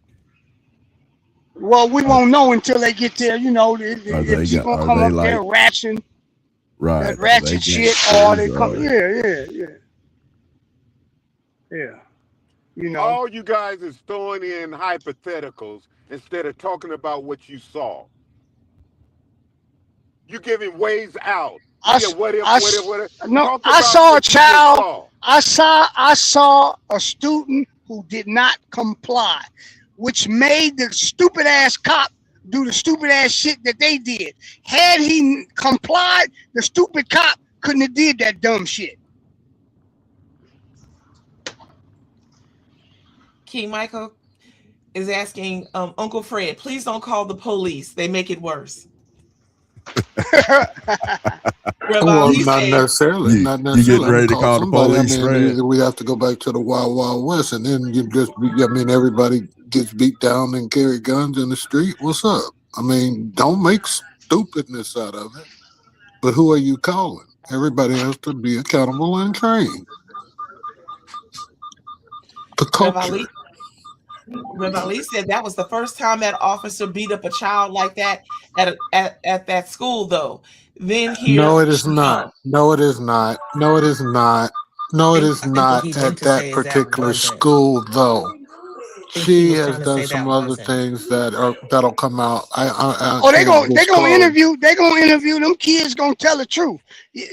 Probably a disrespectful cop, always fucking with them kids and everything. Probably so. But the thing is, she wasn't always at the school. The security. She was called. There. Yeah, she was called there because the usual security officer who worked the school, he was off that day, and so they had a fill-in, and his punk ass got there and got antsy and called the police because he jumped the gun. But there have been other incidents with her outside of the school. Whoa. Solano County is the culture of that going on, and she learned that behavior from someone. Hold her accountable. I've been around some dirty ass police, man. I know how that shit go. You know that I have. They dirty. They Sooner really or later, they ask you to talk. They really do not. I can't talk too loud in here, but in Solano County, that's the culture when it comes to black and brown people. Period. And our sister Karana said there has been a lot of incidents of complying, and they still get their ass done in. That's true. That's true. That's true. Said I fucked That's around true. and got a cop fired. Well, if it's so true, Bernard, why you never mentioned it? You always talk about just comply. We just said there's always a no. There's always a bad tomato, man. Come on, man. That's reality. That's reality. No, it's not reality, dude. I'm in the state of Texas. There was a shooting day before yesterday at Belton Lake where 2 children were shot and killed. What are you talking about? And that's right here. The police are fuck over. What the hell? You That's thinking reality, only man. in your little circle. Well, why do you speak on reality? Because reality is this, man. My kids, let me tell you something, man. I had a son that was got out opened his front door, got in his car, and was going to work. They pulled him over and said they chased him all the way from San Francisco. Took him to jail, kept him for a week. He lost his job, all kind of shit. Trying to prove to them that he was not this individual. Did he end up suing him?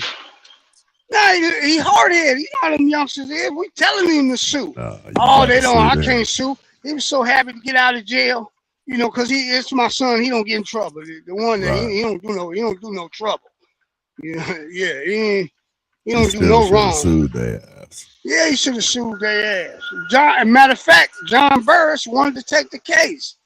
You know what I mean? But so, I mean, I've been on the side to where it was just dead wrong, and I know for a fact that he didn't give him a hard time or nothing. Mike Robinson, it's been going on for years. Come on now. It ain't, you don't have to put it on Trump. They've been doing that shit for years, dog. And it. Yeah, they've been doing it. They've been doing it. Key Michael says Trump gave police the right to kill us at will. I just commented on that, Snitchy. Are you listening? They didn't know what you were referring to, so I'm giving the context. He do too. He do too. Comes from. He does too know what I was referring to. Now come out of my prostate. Everyone else who didn't read it would not have known. They was killing black people at will before COVID, before Trump. It wasn't Trump. They was doing this before Trump. Right. Trump ain't the reason why all this is going on in America. America was like this before Trump. People just see it through Trump. Lauren came by looking for you guys. Trump just amps it up. It was here before Trump. But yeah, I had a Oh, little absolutely. prejudiced cop pull me over. He was bald headed, had tattoos, and was trying to treat me like shit. But my mother-in-law was a police officer, so she hooked me up with the sergeants, and I pulled his ass into the office, and it was a threesome sit down, and this motherfucker didn't know what to do. I got his ass fired. I make the motherfuckers laugh. They come up to the car door. How you doing today? It all depends on how you doing, sir. Right. Shit. But this motherfucker follows me for damn near 4 miles and then try to pull me over in my driveway. So I just pull over, go straight into the garage, go through the house, and then come out the front door and look at him and say, "What you want?" And he was talking about, "Oh, well, you ran a couple of stop signs and didn't use your blinker." And I'm like, "Man, with the police right behind me, you think I'm gonna do that?" I said, "You better get your motherfucking ass off." I wish Snitchy. You don't have that video, Snitchy? When she I first got beat up in the encountered. front yard. I got Good beat up morning. at my mom and daddy house. I got off work and I'm coming up the walkway and the police just tackled me, beat me up. Talking about I'm my brother. Your car will cross me. And look, I'm Frederick Crowe. You a No, brother, you're not. On the ground. We wrestled until my brother came up there and got him off me. Yeah, some of them they get that badge and gun and think they the shit. Oh yeah. And then you know what I have a problem with? I think that they should address in an urban setting. In an urban setting, you should concentrate on hiring officers that come from an urban setting. Right. If you hire a motherfucker from goddamn me Susanville, right? He was Same born thing and with raised school. in Susanville, and Same then thing with and you hire him in Oakland. He don't know how to handle that. Same thing with schools. People from the community get along and understand the Right. culture rather than There's somebody from outside of the district that comes Yeah. in from another state or another community. You can't train a person culture. You know what I mean? You know, like you got police. You know how they use the N word, these youngsters, and you know they'll be and call the police a nigga in a minute. My nigga, and the police gonna get furious. But a police that's from here, people accept that different. Right. You know what I mean? It's that's just my outlook on it. But I mean, Good morning. Morning. Morning, that, Randy? What's up, Randy? It's me. What's going on here? Randy says me. We said, who is that? He said me. Who is me? Lord Thunder.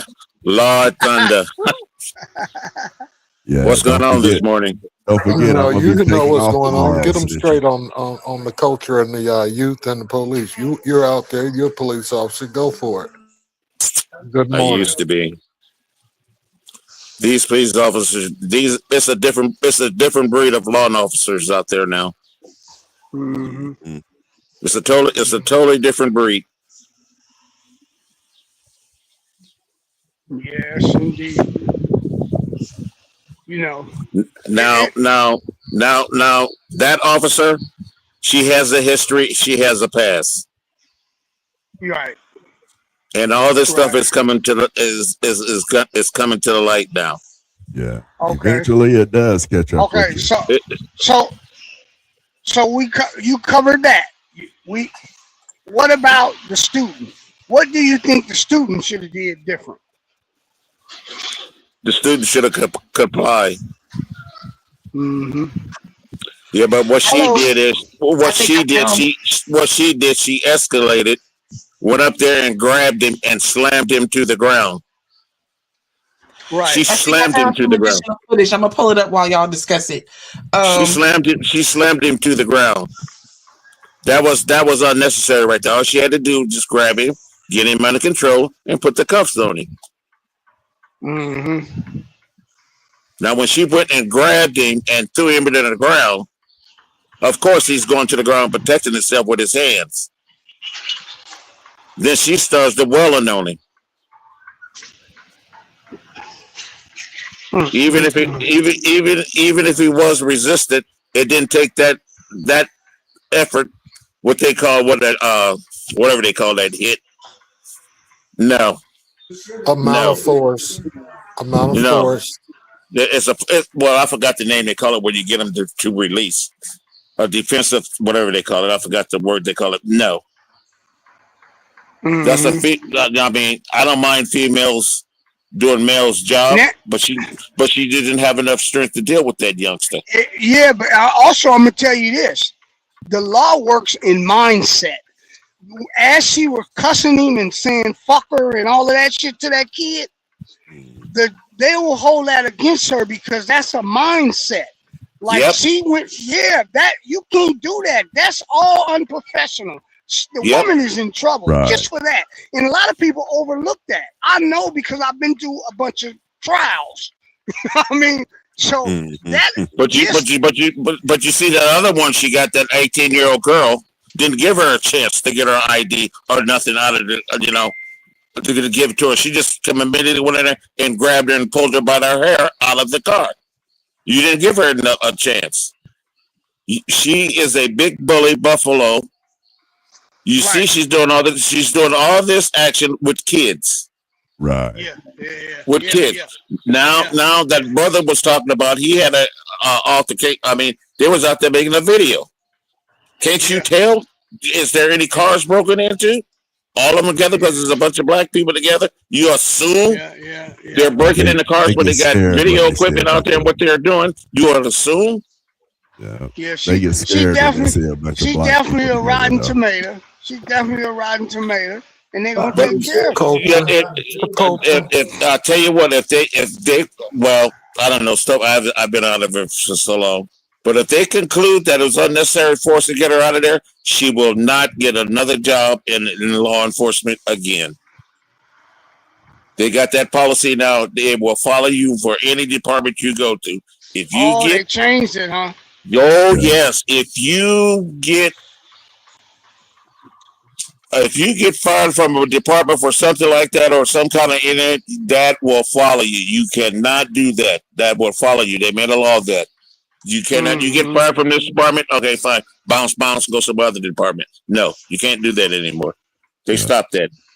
Yeah, they kind of stopped that when remember Mark Furman? Yep. Yeah, he came up to Spokane first, trying to be captain. Then he ended up going over to Idaho. Yeah, they stopped that. You can't lateral. You can't go to departments anymore. Now, what had happened is, I think they had a school. What the priest I'm hearing about, and I called a bunch of other my friends. The school resource officer was there, which is the officers there on campus. The fight broke out, and he called. Probably said they had a 415 student fighting on campus. So all the officers in the area, they're going to respond. I don't know if the two individuals, they identified the two individuals was fighting or whatever. They respond, and I don't know how they singled this kid out or whatever. But even though he was a part of it, the emotions is flying and energy is flying. I didn't hear her give him no order to stop or nothing. I guess when he was breaking it up, they got there and they seen he was one of the responsibles. He broke away from the person and went out there, and they went after him. But that still don't give her the right to grab him and slam him to the ground like that. She was wrong. She's wrong. And she got a history. Yeah. And there's a history and a pattern behind that. Yeah. That's what's going to burn her. So we'll wait and see what the outcome comes. Now, if all you got to 9 times out of 10, you probably get out of something. All you got to do is comply. You know, when I was on the street, people complied 9 times out of 10. They got a ticket, no biggie. You come out with an attitude, they're gonna get an attitude, and they're gonna take it to the next level. But these cops today are different. There's a different breed. They're different. They're real different. So I'm going, y'all. All right. Be safe All out right. there.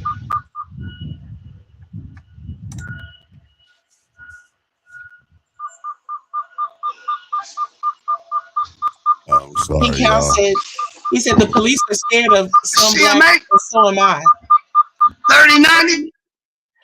King Cal Williams says the police are scared of some black folks, and so am I. My kid, grandchildren, and great grandchildren are God's servers. King Michael says the police are race soldiers, and Cuddle says the same breed been out there. Maybe a couple good ones, but the same breed.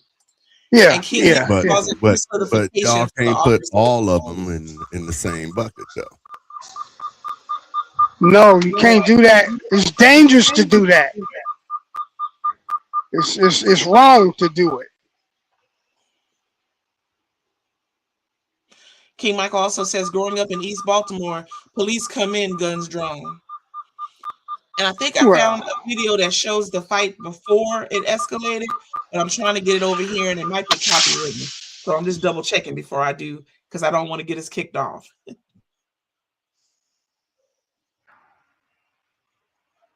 I can definitely send it to you, though.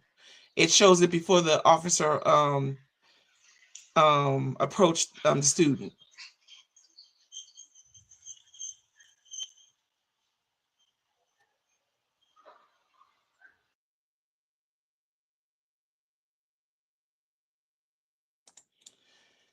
King Cal Williams says the cop is scared. Your job is to make him feel comfortable. A lot of times the police are scared. I don't know if I need to make you feel comfortable. I just know that you know, just comply. Just some simple conversation between two people.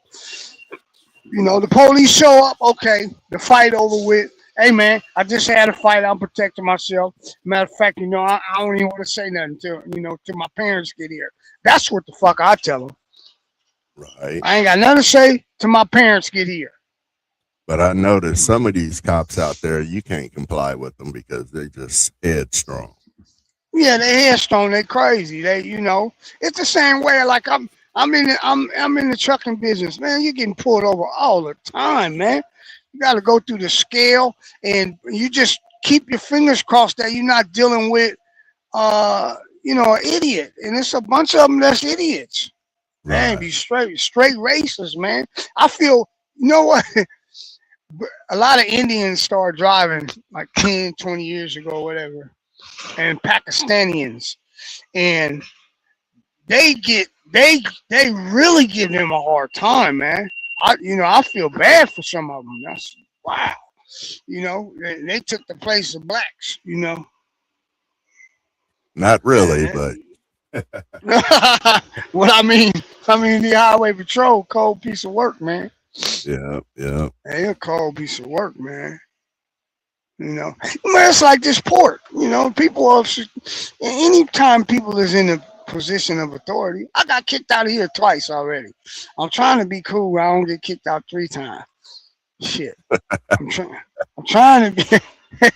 you know, you can't hold your. You know, but I'm a grown ass man. They, you know, the shit they be doing. Some of the shit they be doing is crazy. Shit, you got to say something. Mm-hmm. Man. All right. How my mic and stuff sounding? Pretty good. Oh yeah. Mic is straight. Okay. I had to get another mixer. Yeah. Everything went out on me Friday. Wow. So you said you thought it was the mixer. Yeah, that's what it was.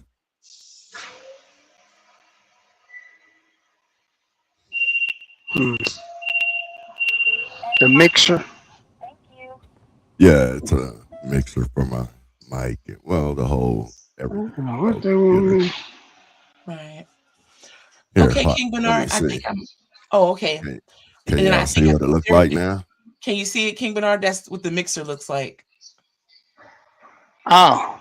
With the lights flashing Yeah. knobs. Yeah. Yeah.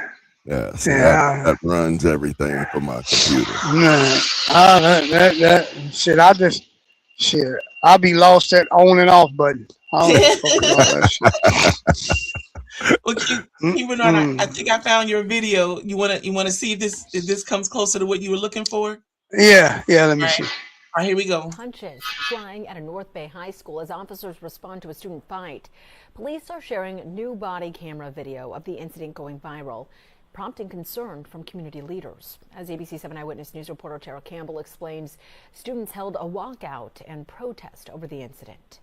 It's scary for us as parents, we gotta protect our kids. The police response to a fight involving multiple students at Fairfield High School on Wednesday is now drawing outrage. Robert Miller's young daughter takes singing lessons at Fairfield High School, the high school he says she will someday attend. They should be worried about school and sports. They shouldn't be worried about if the police gonna beat them up. Witness cell phone video shared by police showing a school official responding to the fight just after 12:30 Wednesday afternoon. Police body camera footage shows what happened after officers were called to help. An officer escorts one student into an office. Okay, look. The officer then tries to detain another student, but when trying to walk him away, a struggle breaks out. Several officers intervene, and things escalate as they try to handcuff the student. Fairfield police say the student was showing, quote, aggressive behaviors and had already hit one officer. It broke my heart to see what happened. That is my daughter's friend. There was no explanation for that at all, for that officer to hit a child like that. Fairfield police say the officer was using so-called distraction strikes in response to the student not complying.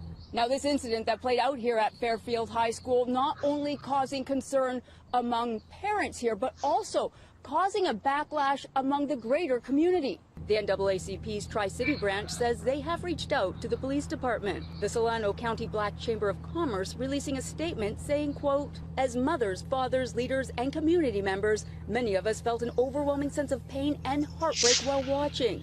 This is a tragic and emotional situation that impacts real people, real families, and an entire community. The Fairfield Sassoon Unified School District is not answering questions at this time about the incident, telling us their own investigation is also underway. Police say both students involved in the incident were arrested for causing a disturbance on a school campus and resisting arrest. Tara Campbell, ABC 7 Eyewitness News. Yeah, that's ridiculous.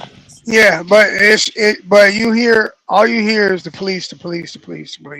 Right. And nobody said nothing about the child. Exactly. Yeah, man. Everybody gotta be fucking noise, man. Where are they fucking noise? everybody gotta be. That might be that buzzing you hear. I'm at the. Well, how come Snitchy didn't snatch that shit down? Because he's speaking and it's in his background. No, I'm talking about doing the fucking video. I did put it on mute.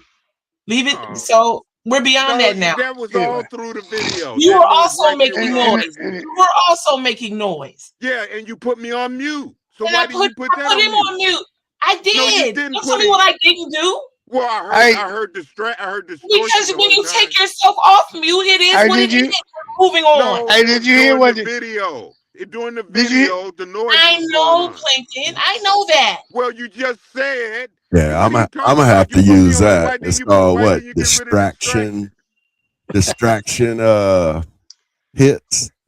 Technique. Hey, did you hear what the first parent said? I don't want my kid to come to school to get beat up. Totally no accountability. None. Right. None.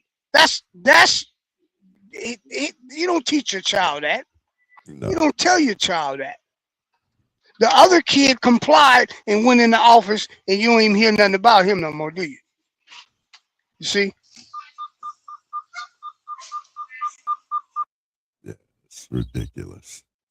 Yeah, the other kid complied. See?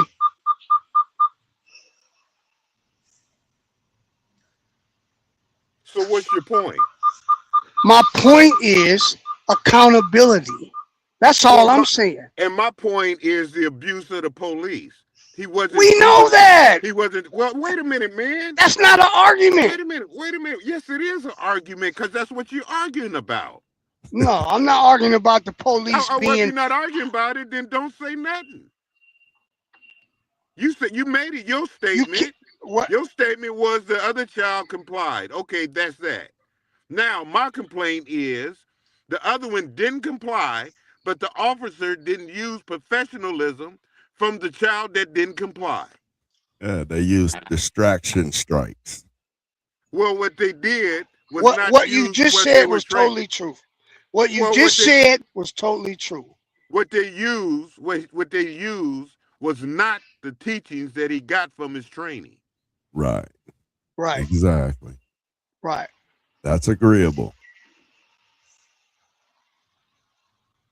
So what should we do about that? Well, it's not the point. What's the result of it? The thing is, it's happening. It's been happening. Well, that's what I said was this is why there's going to be an uprising. So it don't matter about what you saying, what we gonna do, but it's gonna be a social uprising.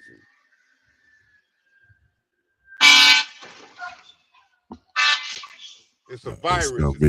I think it's gonna be an uprising on more shit than just that. Okay. Well, we're talking about yeah. Why the fuck I know? We're talking about this. We're you bringing in other things. We're talking about just what we saw right here.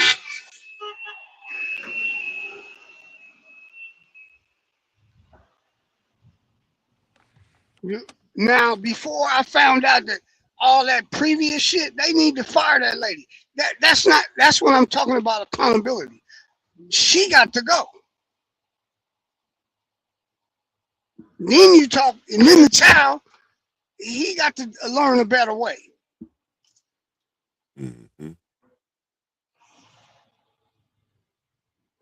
But that all boils down to what kind of upbringing he had too. Yeah, you run like that, and then the next thing you know, you go in your pocket, you grab your phone, and here you got the cop talking about the boy had a gun. So, that shit can escalate, man. Yeah, very quickly. Yeah, but we didn't see that. That's just what you envisioned. We just saw what we saw. We're sticking with what we saw. Well, what I saw is a child not complying and the police being abusive. That's what I saw. Yeah. Yeah. It wasn't about him getting the phone and then he can. He could have got a phone, and then if you'd have reached for your phone, then you could have got shot. And this has happened, correct? Yeah, it happened like in 2020. I think it said 2025 or some shit. Yeah, that shit happened, man, boy. Or earlier in the year or something. Yeah, that shit happens, man. I remember I don't know when that was, but that boy was running in that backyard in Sacramento and got shot. Yeah, Stephon Clark. Yeah, man. That type of... Not only that, the sister that got pulled over and got shot. It was a whole bunch of them. It was a whole bunch of killings by the police from people that complied. Right. Oh no, it's not a perfect thing. It's just better off. Well, I'm talking about no, it's not a perfect thing, but you talked about complying. There's been a lot of bad things from complying. So do you think you're better off complying or not? Well, I just know that it doesn't matter about do I think I'm better off complying. There's bad shit that happen to you if you comply or don't comply. No, sure. It can. Well, it is. It is. It's a fact. Whether you comply or not comply, there has been bad instances.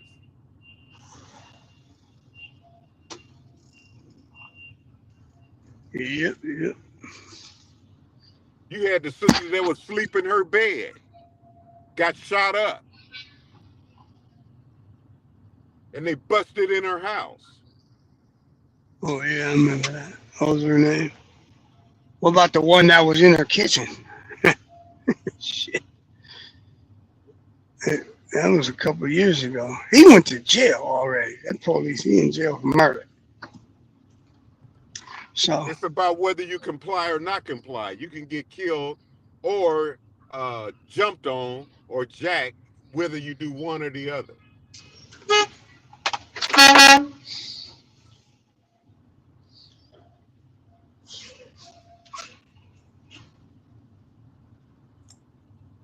King Lehman, I don't see an isolated video of the police officer snatching the young woman out of the car by the braids. I just seen it in the compilation of the video that we've seen this morning. Would you like for me to replay it?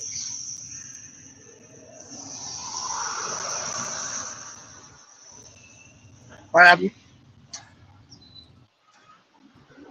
King Lehman wanted me to play the video where he says where the cops snatched the girl out by the braids. So I was looking for a separate video just on that incident, but I'm not able to find that on its own. But I know we've seen it because it was in the first video. And if you'd like me to replay it, I'll do it. Yeah, I'll be right back. I'm in and out. Okay. Yeah, don't come in interrupting when you come back.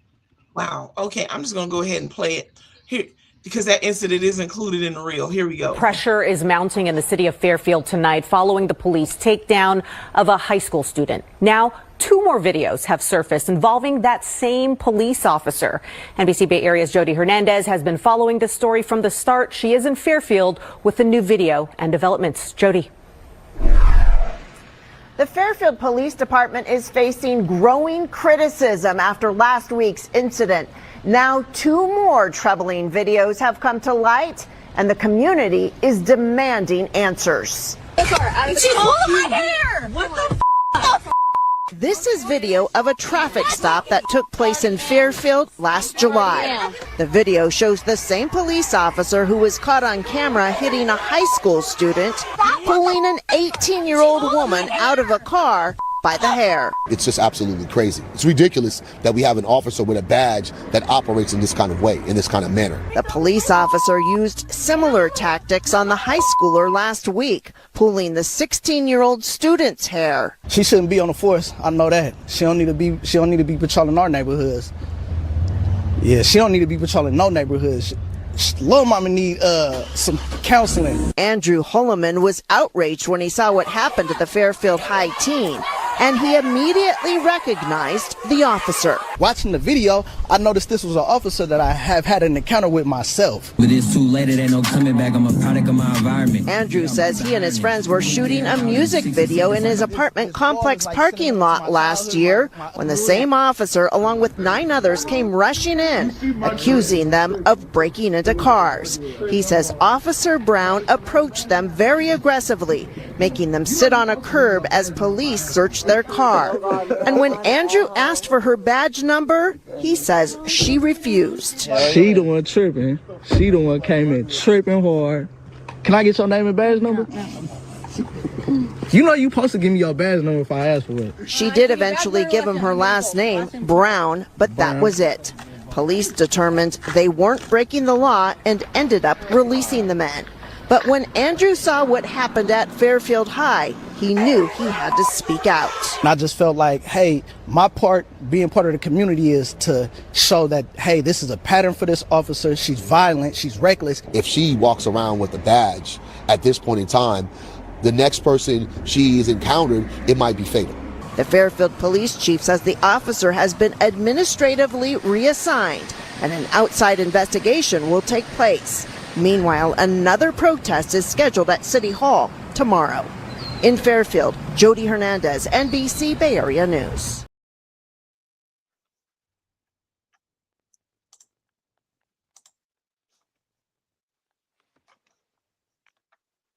All right, so you are, I believe, the last king standing at the moment. King Bernard's signal fell off. And you have yourself on mute. So if you're going to say anything, you'll have to take yourself off mute. Well, you took yourself off camera. That works as well. And with that being said, since there is no king present at the time, we shall call it the day and retire backstage. It's totally fine. We've done our time in. It's 10 minutes after 11. Tonight is Tuesday. Hoping that you will join in, or tune in, I should say, for the Simi Braxton Show, which should be beginning at 7 tonight on the J King Network. Many good things are coming. We are soon approaching. Honey Hush will be soon approaching, coming up here pretty soon. Our sister's coming in and bringing back relationship talk, which is nice. Also set for Wednesday. So we will Wednesday forthcoming, let's say that. All right, so we look forward to I'll be taking off Wednesday. Yep, that's right. We are doing rewinds for you this week because you are on your way here, which is awesome. Exactly. Yes. Honey Hush is coming back on Wednesday with Sean Rayford. So and they're talking about mattress money. So yes. So now, sister, for the sake of, I believe it's going to go down on tomorrow, but I just want to just let everybody know, just keep your ears open, and I'll know for certain by tonight that it's happening in the morning. But it's everybody took off. Yeah, pretty much. Oh. Yep. So, actually, brother, since your voice is back, that's wonderful. Would you do us the honors and sign us off for the day? Sign us off. Like tell everybody you'll see them later. I wanted to check something real quick. You want to check it now live on Kings in the Morning, or you want to check something? No, I just wanted to see what this sounds like. Is it music? Is it going to be music? Yeah. Okay, let's sign off here so that we don't get kicked off. All right. Okay, hold on. All right, and here we go. Let me see. And King Michael says some of us are scared of the police. Many of us, due to their behavior and previous behaviors. Absolutely, King Michael. Love y'all. See you tomorrow. Okay, hold tight, King Graham Cracker. We're going backstage so you can play your music.